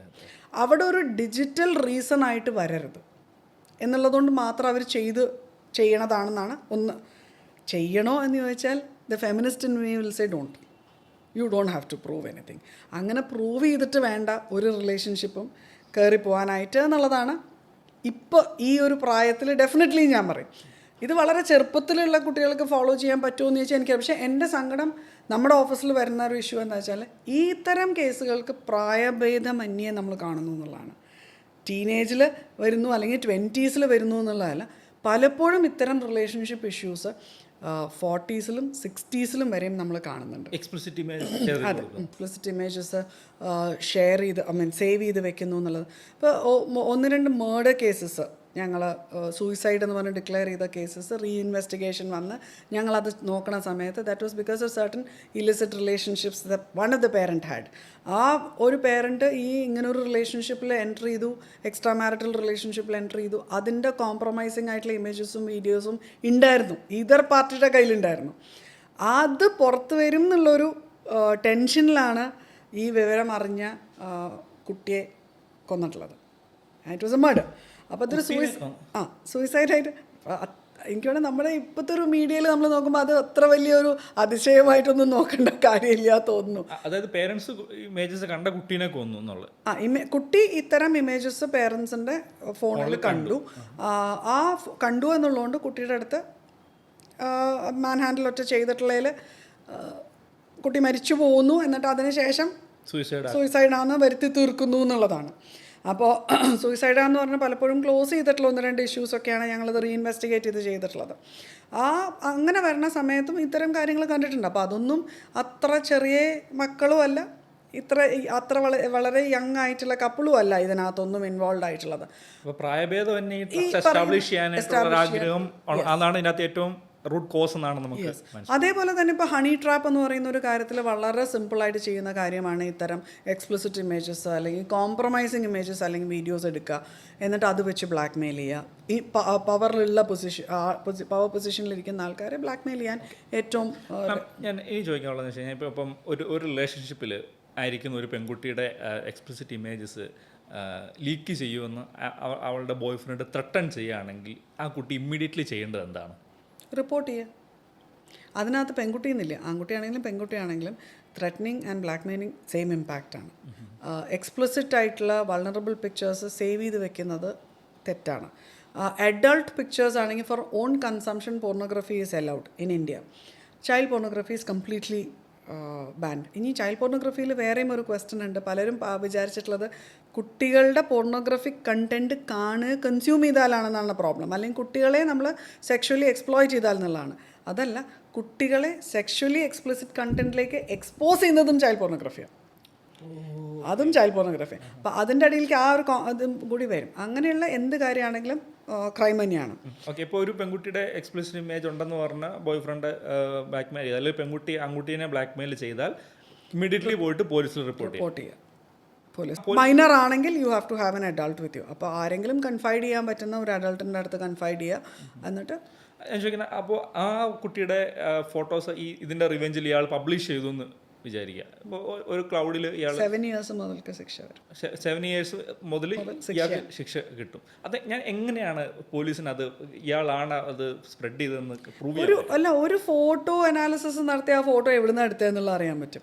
അല്ല, ഇപ്പം ഞാനിപ്പോൾ എൻ്റെ ഒരു സെൽഫി എടുത്തിട്ട് ഞാനതൊരു കഴിച്ചു കൊടുത്ത് അയാളത് പോൺ സൈറ്റിൽ പബ്ലിഷ് ചെയ്താൽ, ആ പബ്ലിഷ് ചെയ്ത ആളെ എങ്ങനെയാണ് പോലീസ് ഈ IP അഡ്രസ് ഒക്കെ വെച്ചിട്ട് റിപ്പോർട്ട് ചെയ്ത് ഇയാളിത് പരസ്യപ്പെടുത്തിയാൽ 7 വർഷം അകത്ത് കിടക്കും? യെസ്. എടുത്ത ആൾക്ക് ഇപ്പോൾ സെൽഫായിട്ട് എടുത്തതാണ്, എന്തെങ്കിലും ഒരു പേർപ്പസിനാണെന്ന് ഡിക്ലെയർ ചെയ്യാൻ പറ്റിയാൽ മാത്രമേ ഇല്ലാതെ ഉള്ളൂ. അല്ലാന്നുണ്ടെങ്കിൽ അതും ക്രൈം തന്നെയാണ്. മനസ്സിലായില്ല. അപ്പോൾ ഞാൻ എൻ്റെ ന്യൂഡ് പിക്ചേഴ്സ് എടുക്കുന്നത് ക്രൈമാണോ? അല്ല, അത് നിങ്ങൾ പബ്ലിഷ് ചെയ്യാൻ പാടില്ലല്ലോ. ന്യൂഡ് പിക്ചേഴ്സ് ആണെങ്കിൽ പബ്ലിഷ് ചെയ്താൽ ക്രൈമാണ്. അങ്ങനെയല്ല, publishing of nude pictures without consent. Okay, അതാണ്. മനസ്സിലായി. അപ്പോൾ മറ്റേ ആൾ ഇത് പബ്ലിഷ് ചെയ്താൽ 7 years ഇംപ്രൂവ്മെന്റ്. ഞങ്ങൾക്ക് ചില കേസസ് വന്നിട്ടുള്ള എങ്ങനെയാ വെച്ചാൽ, ഇപ്പോൾ പണ്ട് ഞാൻ ഉപയോഗിച്ചിരുന്ന ഹാൻഡ്സെറ്റ്, ഞങ്ങളുടെ ക്ലയൻറ്റ് യൂസ് ചെയ്തിരുന്ന ഹാൻഡ്സെറ്റ് കുറേ നാളായി അത് പണിയെടുക്കുന്നില്ല, സ്ക്രീൻ വർക്ക് ചെയ്യുന്നില്ല. അത് കബേർഡിലെടുത്ത് വെച്ചു. 4-5 കൊല്ലം കഴിഞ്ഞു, ഓഫീസിലോ അല്ലെങ്കിൽ വേറൊരു ആൾക്ക് എന്തോ ആവശ്യം വന്നു, ഈ ഹാൻഡ്സെറ്റ് എടുത്ത് റിപ്പയർ ചെയ്ത് യൂസ് ചെയ്തോളം പറഞ്ഞ് കൊടുക്കുകയാണ്. അതിനകത്ത് എന്തൊക്കെയാണ് ഉള്ളതെന്ന് പോലും മറന്നു. ഫാക്ടറി റീസെറ്റ് ചെയ്തു എന്നൊക്കെയാണ് അവരുടെ ഓർമ്മ. അത് ചെയ്തിട്ടുണ്ട് എന്ന് തന്നെ പറയുന്നു. എന്തായാലും കിട്ടിയ ആൾ അത് റീസെറ്റ് ചെയ്തു, റീസ്റ്റോർ ചെയ്തു കംപ്ലീറ്റ്. അതിനകത്ത് ഇവരുടെ ഫോട്ടോസ് ഉണ്ടായിരുന്നു. അത് അവർ പബ്ലിഷ് ചെയ്തു. പബ്ലിഷ് ചെയ്യുമ്പോൾ ഇഷ്യൂ എന്താ വെച്ചാൽ, ഞങ്ങൾക്ക് ലീഗൽ ചാലഞ്ച് അവിടെ വന്നത് എന്താ വെച്ചാൽ, ഈ ഹാൻഡ്സെറ്റ് ഓണർഷിപ്പ് ട്രാൻസ്ഫർ ചെയ്തതിനുള്ള യാതൊരു പ്രൂഫും ഇല്ല. ഞങ്ങൾ നോക്കി വരുമ്പോൾ handset is under the owners. നമ്മുടെ ക്ലയൻറ്റിൻ്റെ അടുത്ത് തന്നെയാണ് ഇരിക്കുന്നത്. യൂസ് ചെയ്ത ഇൻ്റർനെറ്റ് കണക്ഷൻ അത് തന്നെയാണ്. കാരണം സ്റ്റാഫാണ് പബ്ലിഷ് ചെയ്തത്. മനസ്സിലായി. കേസിലേക്ക് പോയി.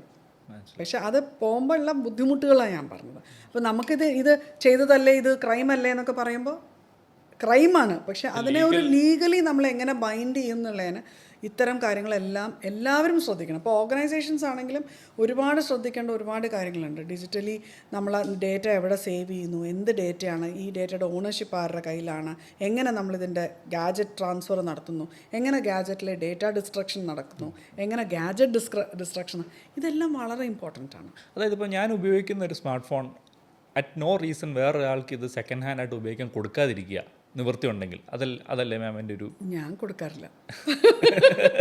വിൽക്കുക പോലും ചെയ്യാതിരിക്കുക അല്ലേ? ഞാൻ കൊടുക്കാറില്ല. നശിപ്പിച്ച് കളയാ, വിൽക്കുക പോലും ചെയ്യാതിരിക്കുക. മാക്സിമം ഞാൻ കൊടുക്കുക എൻ്റെ അമ്മയ്ക്കാണ്. സ്നേഹത്തിൻ്റെ പുറത്തോ ബന്ധത്തിൻ്റെ പുറത്തോ ആർക്കും ദാനമായിട്ട് കൊടുക്കാതിരിക്കുക, അല്ലെങ്കിൽ സെക്കൻഡ് ഹാൻഡ് ആയിട്ട് വിൽക്കുക പോലും ചെയ്യാതിരിക്കുക. പുതിയ സ്മാർട്ട് ഫോൺസ് ഉപയോഗിക്കുക. ഓഫീസിൽ എന്തെങ്കിലും ആവശ്യം വരും, കാരണം ഓഫീസിൽ നമ്മൾ വർക്ക് ചെയ്യുന്നതാണ്. ഓക്കെ, ഞാൻ കൊടുക്കില്ല എന്ന് പറയുന്നത് എൻ്റെ ഫോണിൽ എൻ്റെ ഡേറ്റ ഒന്നും ഉണ്ടായിട്ടില്ല, പക്ഷെ പല ക്ലയൻസിൻ്റെയും ഡേറ്റ ഉണ്ടാവും. അപ്പോൾ അതുകൊണ്ട് നമ്മൾ പുറത്തേക്ക് എന്തായാലും കൊടുക്കില്ല. അപ്പോൾ ഏറ്റവും സേഫ് എന്ന് പറയുന്നത്, നമ്മളിപ്പോൾ ഒരു പുതിയ ഫോൺ മാറുകയാണെങ്കിൽ പഴയ ഫോൺ നശിപ്പിച്ച് കളയുക, അതാണ് ഏറ്റവും സേഫ്. വിൽക്കാനോ എക്സ്ചേഞ്ച് അല്ലെങ്കിൽ എക്സ്ചേഞ്ച് ചെയ്യുമ്പോൾ അത്തരം എക്സ്ചേഞ്ച് ഹൗസസ് ഉണ്ട്. എല്ലാ കമ്പനികളുടെയും എന്താ പറയണേ എക്യുപ്മെൻറ്റ് റിട്രാക്ടിങ് സെൻറ്റേഴ്സ് പോലെ ഉണ്ടാവും. ആ സെൻറ്റേഴ്സിൽ പോയിട്ട് കൊടുക്കുക, get A receipt for it. It's an asset. നമ്മളൊരു പ്രോപ്പർട്ടി വിറ്റാൽ ആ പ്രോപ്പർട്ടി, ഇപ്പോൾ നമ്മൾക്കൊരു ഭൂമിയുണ്ട്, ഭൂമി വിറ്റാൽ ആ ഭൂമി വിൽക്കണതിൻ്റെ പേപ്പേഴ്സ് നമ്മുടെ കയ്യിലിരിക്കണ്ടേ?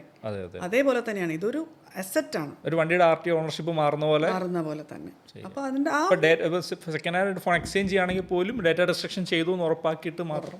ഡേറ്റ റെസ്ട്രിക്ഷൻ ചെയ്യാൻ പറ്റുമോ എന്ന് ചോദിച്ചാൽ ഇല്ല എന്നാണ് എൻ്റെ ഒരു പക്ഷം. പക്ഷേ അപ്പോൾ പരമാവധി സെക്കൻഡ് ഹാൻഡ് ഫോണുകൾ ഉപയോഗിക്കാതെ കൊടുക്കാതെ ഇരിക്കുക എന്നുള്ളതാണ് ചെയ്യാൻ പറ്റുന്നത്. ഒരു റിലേഷൻഷിപ്പ് ഏത് പോയിന്റിലാണ് ഒരു സൈബർ ക്രൈം ആവുന്നത്?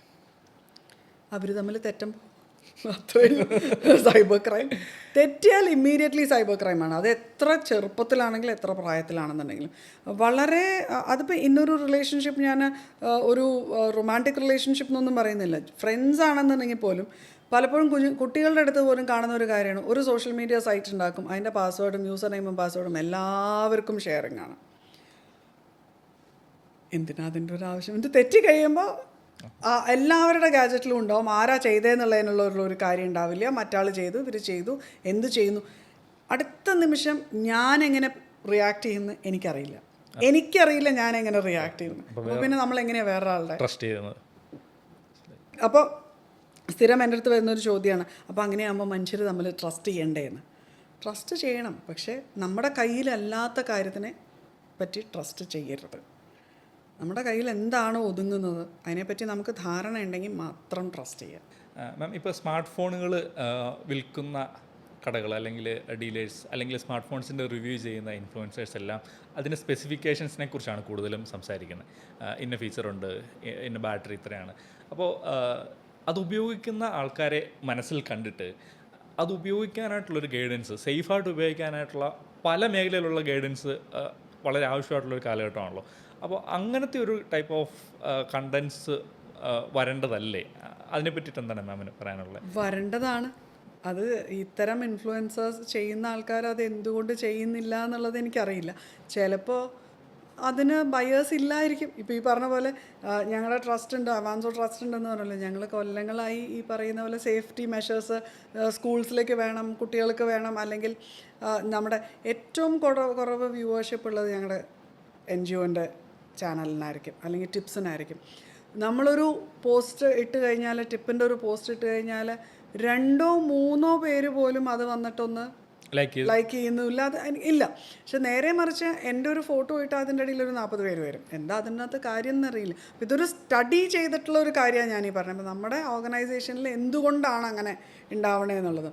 അപ്പോൾ ഒരു പക്ഷേ നമുക്കാർക്കും പ്രൊട്ടക്ഷൻ അല്ലെങ്കിൽ പ്രിവെൻഷൻ എന്നുള്ള ഒരു കാര്യത്തിനോട് ഇൻട്രസ്റ്റ് ഇല്ലായിരിക്കും. അതുകൊണ്ടായിരിക്കും ഇൻഫ്ലുവൻസേഴ്സ് അത്. ഇപ്പോൾ ഒരു ട്രെൻഡ് ശ്രദ്ധിച്ചെന്ന് വെച്ചാൽ ഈ ഗുഡ് ടച്ച് ബാഡ് ടച്ച് എന്ന് പറയുന്ന ഒരു സംഭവത്തെ പറ്റിയിട്ട് ഇപ്പം വളരെ സാധാരണക്കാരായിട്ടുള്ള ആൾക്കാരും പോലും അവെയർ ആവുന്നൊരു സിറ്റുവേഷൻ ഉണ്ട്. കുട്ടികളിലൊക്കെ മിക്കവാറും കുട്ടികൾക്കും ഗുഡ് ടച്ച് ബാഡ് ടച്ച് അറിയാം. അപ്പോൾ അങ്ങനത്തെ ഒരു സംഭവം ഇന്ന് കൾച്ചറിൻ്റെ ഒരു ഭാഗമായി മാറുന്നത് പോലെ ഗോയിങ് ഫോർവേഡ് സ്മാർട്ട് ഫോണിൻ്റെ സേഫായിട്ടുള്ള യൂസേജ് ഇൻഫ്ലുവൻസേഴ്സ് അതിനെപ്പറ്റി കണ്ടൻസ് ക്രിയേറ്റ് ചെയ്യുന്നു, സ്പെസിഫിക്കേഷൻസ് പറയുന്ന ആ ഒരു ഇൻറ്റൻസിറ്റിയിൽ തന്നെ. അപ്പോൾ ഒരു safe smart phone, safe cyber culture നമ്മുടെ സമൂഹത്തിൽ ഉണ്ടായി വരാനൊരു സാധ്യത ഉണ്ടോ? സാധ്യതയുണ്ട്. 1-2 പേരെയൊക്കെ ഞാനും കണ്ടിട്ടുണ്ട്. ഇത്തരം ചെയ്യണം, നിങ്ങൾക്ക് എന്താണ് ഓട്ടോ അപ്ഡേറ്റ്സ് വരാതിരിക്കാനായിട്ട്, എന്താ പറയുക, ഫീഡേഴ്സ് വരാതിരിക്കാനായിട്ട് എന്താ ചെയ്യേണ്ടേ, വോയിസ് നോട്ടിഫിക്കേഷൻ ഓഫ് ചെയ്തിടാം, ലൊക്കേഷൻ ഓഫ് ചെയ്യാം, ഇതൊക്കെ പറഞ്ഞിട്ടുള്ള ചില സംഭവങ്ങൾ ചില ക്രിയേറ്റേഴ്സ് കണ്ടിട്ടുണ്ട്. ഞാൻ തീരെ കണ്ടിട്ടില്ല എന്നല്ല കണ്ടിട്ടുണ്ട്. ബാക്കിയുള്ളവർ പിക്കപ്പ് ചെയ്യണം തന്നെയാണ് എനിക്കും പറയാനുള്ളത്. കാരണം ഇത് എത്രയും പറഞ്ഞു വന്നാലും ഇത് തന്നെ. ഇപ്പം എന്നോട് ചോദിച്ചു കഴിഞ്ഞാൽ ഞാൻ 25 കൊല്ലമായിട്ട് സോഷ്യൽ മീഡിയ പ്ലാറ്റ്ഫോംസ് മാറ്റി പറയുന്നു എന്നല്ലാതെ പറയുന്ന കാര്യം ഞാൻ LKG തന്നെയാണ് ഇപ്പോഴും. 25 കൊല്ലമായിട്ട് ഒന്നും മാറ്റിയിട്ടില്ല. സേഫ്റ്റി നോക്കൂ, സേഫ്റ്റി പഠിക്കൂ, അലേർട്ട് ആവൂ, പഠിക്കൂ, ഇതിനെപ്പറ്റി അറിയൂ, മനസ്സിലാക്കൂ എന്നൊക്കെ പറയുന്നതല്ലാതെ ഞാൻ പറയുന്ന കാര്യങ്ങളിൽ മാറ്റമേ ഇല്ല. ഇത്രയും കാലമായിട്ട് മാറ്റമില്ല. അതും അതിൻ്റെ ഭാഗം തന്നെയാണ്. പലപ്പോഴും എൻ്റെ സേഫ്റ്റി പോലും ഞാൻ കോംപ്രമൈസ് ചെയ്തിട്ടാണ് ഇത്തരം കാര്യങ്ങളിൽ ഞാൻ പുറത്ത് വന്ന് സംസാരിക്കണത്. അതും ഈ പറഞ്ഞ പോലെ നമ്മുടെ ഓഫീസിൽ കേസസ് ധാരാളമായി വരുന്നുണ്ടും വരുന്നത് ഡീൽ ചെയ്യാൻ അത്ര എളുപ്പമല്ല അവർക്കും. ഞങ്ങളുടെ പ്രൊഫഷനാണ്. ആദ്യം തോന്നുന്ന ഒരു പകക്കലോ അല്ലെങ്കിൽ ഒരു ഭയമോ ഒരു എന്താ പറയുക ഒരു വെപ്രാളമോ ഒന്നും ഇപ്പം ഞങ്ങൾക്ക് കേസിനില്ല.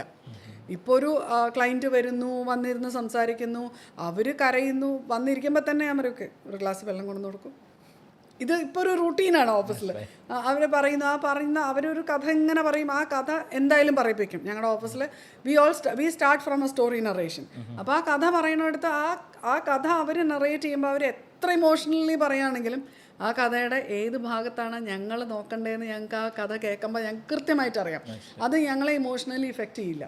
അപ്പോൾ 2 ലക്ഷം പോയവർക്കും 2000 പോയവർക്കും 2 കോടി പോയിട്ട് നമ്മുടെ മുമ്പിൽ വന്നിരുന്ന് സംസാരിക്കുമ്പോഴും ഞങ്ങൾക്ക് ഒരേ ഇമ്പാക്റ്റാണ് അതിനകത്ത്. ബിക്കോസ് ഞങ്ങൾക്ക് ആ വാല്യൂവിനെ കുറിച്ച് അത് ഞങ്ങളെ ഇമ്പാക്റ്റ് ചെയ്യുന്നില്ല. ഇപ്പോൾ തുടക്കത്തിലല്ല, ഞാൻ ഇപ്പോൾ ഡെഫിനറ്റ്ലി ഓഫ് സം ടൈം എനിക്കില്ല. ഞങ്ങളുടെ ഓഫീസിലും അങ്ങനെ തന്നെയാണ്. കേട്ട് തറമ്പിക്കുക എന്ന് പറയുന്ന ഒരു കണ്ടീഷനിലേക്ക് ഞങ്ങളെല്ലാവരും വർക്ക് ചെയ്യുന്നിടത്തേക്ക് വരുന്നുണ്ട്. പക്ഷേ അങ്ങനെ വന്നിരിക്കുമ്പോൾ അവരുടെ ഒരു ഡിഫിക്കൽട്ടി ഉണ്ട്. ആ ഡിഫിക്കൽട്ടി ഇന്ന് എണ്ണത്തിൽ കുറയ്ക്കാൻ പറ്റുമെങ്കിൽ പറ്റട്ടെ എന്ന് വിചാരിച്ചിട്ടുണ്ട്. പലപ്പോഴും സ്കൂളിലൊക്കെ പോയി ഞാൻ സംസാരിക്കുമ്പോൾ ഞാൻ പറയും, ഞാൻ ആക്ച്വലി ഞങ്ങളുടെ കരിയറിന് എൻ്റെ വയറ്റുപഴപ്പിനാണ് ഞാൻ വാള് വെക്കുന്നത്. കാരണം എന്താ വെച്ചാൽ ഞാനിവിടെ നിങ്ങളോട് സൂക്ഷിക്കാൻ പറയുമ്പോൾ എനിക്ക് കേസ് പറയും. മനസ്സിലായി. എനിക്കിത് മാത്രം ചെയ്ത് ജീവിക്കാൻ മാത്രമേ അറിയുള്ളൂ. എനിക്ക് വേറൊരു പണി അറിയില്ല. 25 കൊല്ലമായിട്ട് ഈ പണി മാത്രമേ ഞാൻ എടുത്തിട്ടുള്ളൂ. അപ്പോൾ പിന്നെ എനിക്ക് കേസ് വരാണ്ടിരുന്നാൽ, ആമസോന് കേസോ സെക്യൂരിറ്റി ഇഷ്യൂസോ വരാതിരുന്നാൽ ഞങ്ങൾ എങ്ങനെ ഒരു ഓർഗനൈസേഷൻ നടത്തിക്കൊണ്ടു പോകും? അല്ലേ? അതൊരു ക്വസ്റ്റ്യൻ ആണ്. So but in spite of that be safe എന്ന് പറയുന്നത് it is for you to listen. ഒന്ന് കേൾക്കാൻ, ചെവിയോണ്ടെങ്കിലും കേൾക്കാൻ എന്ന് പറഞ്ഞിട്ടൊക്കെ ഞാൻ ശ്രമിക്കാറുണ്ട്. 25 കൊല്ലമായിട്ട് ഇതൊക്കെ ശ്രമിക്കുന്നുണ്ട്. എവിടെ എന്താണെന്ന് എനിക്കറിയില്ല. താങ്ക്ഫുള്ളി ഇപ്പോഴും വർക്ക് ചെയ്യുന്നുണ്ട്. Touch wood. ഓക്കെ മാം, അപ്പോൾ ഇത്രയും നേരം നമ്മളോട് കൂട്ടത്തിൽ ടൈം സ്പെൻഡ് ചെയ്യും. ഓക്സിജൻ ഇങ്ങനത്തെ ഒരു പോഡ്കാസ്റ്റ് ചെയ്യാനുള്ള പ്രധാന കാരണം എന്താണെന്ന് ചോദിച്ചാൽ, നമ്മൾ പല സ്മാർട്ട് ഫോൺ ബ്രാൻഡ്സിൻ്റെയും ഫാസ്റ്റസ്റ്റ് ഗ്രോയിങ് സെല്ലറാണ് ഓക്സിജൻ. അപ്പോൾ ഒരു പ്രോഡക്റ്റ് വിറ്റ് കഴിയുമ്പോൾ കസ്റ്റമറുമായിട്ടുള്ള ബന്ധം തീർന്നു അങ്ങനത്തെ ഒരു ഫിലോസഫിയിലല്ല. വിറ്റ് കഴിയുമ്പോഴാണ് കസ്റ്റമറോടുള്ള ബന്ധം സ്റ്റാർട്ട് ചെയ്യുന്നതാണ് നമ്മൾ പഠിപ്പിച്ചിരിക്കുന്ന ഒരു കസ്റ്റമർ ഫിലോസഫി. അങ്ങനെയാണ് പഠിപ്പിച്ചിരിക്കുന്നത്. അപ്പോൾ ആ ഒരു റിലേഷൻ കുറച്ചും കൂടെ ബെറ്റർ ആക്കാനായിട്ട്, അല്ലെങ്കിൽ നമ്മൾ സ്മാർട്ട് ഫോണിൻ്റെ സ്പെക്ക് മാത്രം പറയുന്ന ഡിജിറ്റൽ എക്സ്പെർട്സ് ആവാതെ അതിൻ്റെ സേഫായിട്ടുള്ള യൂസേജും ഒരാളുടെ ജീവിതത്തെ വളരെ ഡീപ്പായിട്ട് പല ലെവലിൽ ഇമ്പാക്റ്റ് ചെയ്യാൻ കഴിവുള്ളൊരു ഡിവൈസാണ് ഒരു സ്മാർട്ട് ഫോൺ എന്ന് പറയുന്നത്. അപ്പോൾ അത് ഉപയോഗിക്കുമ്പോൾ ആൾക്കാർ കുറച്ചും കൂടെ ഒന്ന് ബോധത്തോടെ അവെയറായി സേഫായി ഉപയോഗിക്കണം എന്നുള്ളൊരു ആഗ്രഹത്തിൻ്റെ പുറത്താണ് നമ്മളിങ്ങനത്തെ ഒരു പോഡ്കാസ്റ്റ് ചെയ്തത്. അതിൽ മാമിനെ തന്നെ ഗസ്റ്റായിട്ട് കിട്ടിയതിൽ ഞങ്ങൾക്ക് ഒത്തിരി സന്തോഷമുണ്ട്.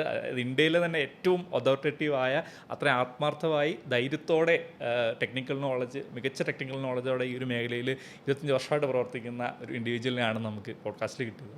മാം ഓക്സിജനോട് സഹകരിച്ച് ഇങ്ങനത്തെ ഒരു വളരെ വാല്യുബിൾ ആയിട്ട് ഇൻഫർമേഷൻ, മാമിൻ്റെ കരിയറിനെ പോലെ റിസ്ക് ചെയ്യുന്ന സംഭവമാണ്. പ്രശ്നങ്ങൾ വന്നില്ലെങ്കിൽ നിങ്ങൾക്ക് വർക്കില്ല എന്ന് പറഞ്ഞ് ഞാൻ ശ്രദ്ധിക്കുമായിരുന്നു. അപ്പോൾ അങ്ങനത്തെ ഒരു ഡെഡിക്കേഷനിലൂടെ നമുക്ക് ഇൻഫർമേഷൻ ഷെയർ ചെയ്ത് തന്നതിന് ഒത്തിരി താങ്ക്സ് ഉണ്ട്. Thank you so much. Thank you. ഇങ്ങനെ ഒരു തോട്ട് പ്രോസസ്സ് വെച്ചതിന് ഒരു കൺഗ്രാജുലേഷൻസും ഉണ്ട്. Thank you ma'am. Thank U.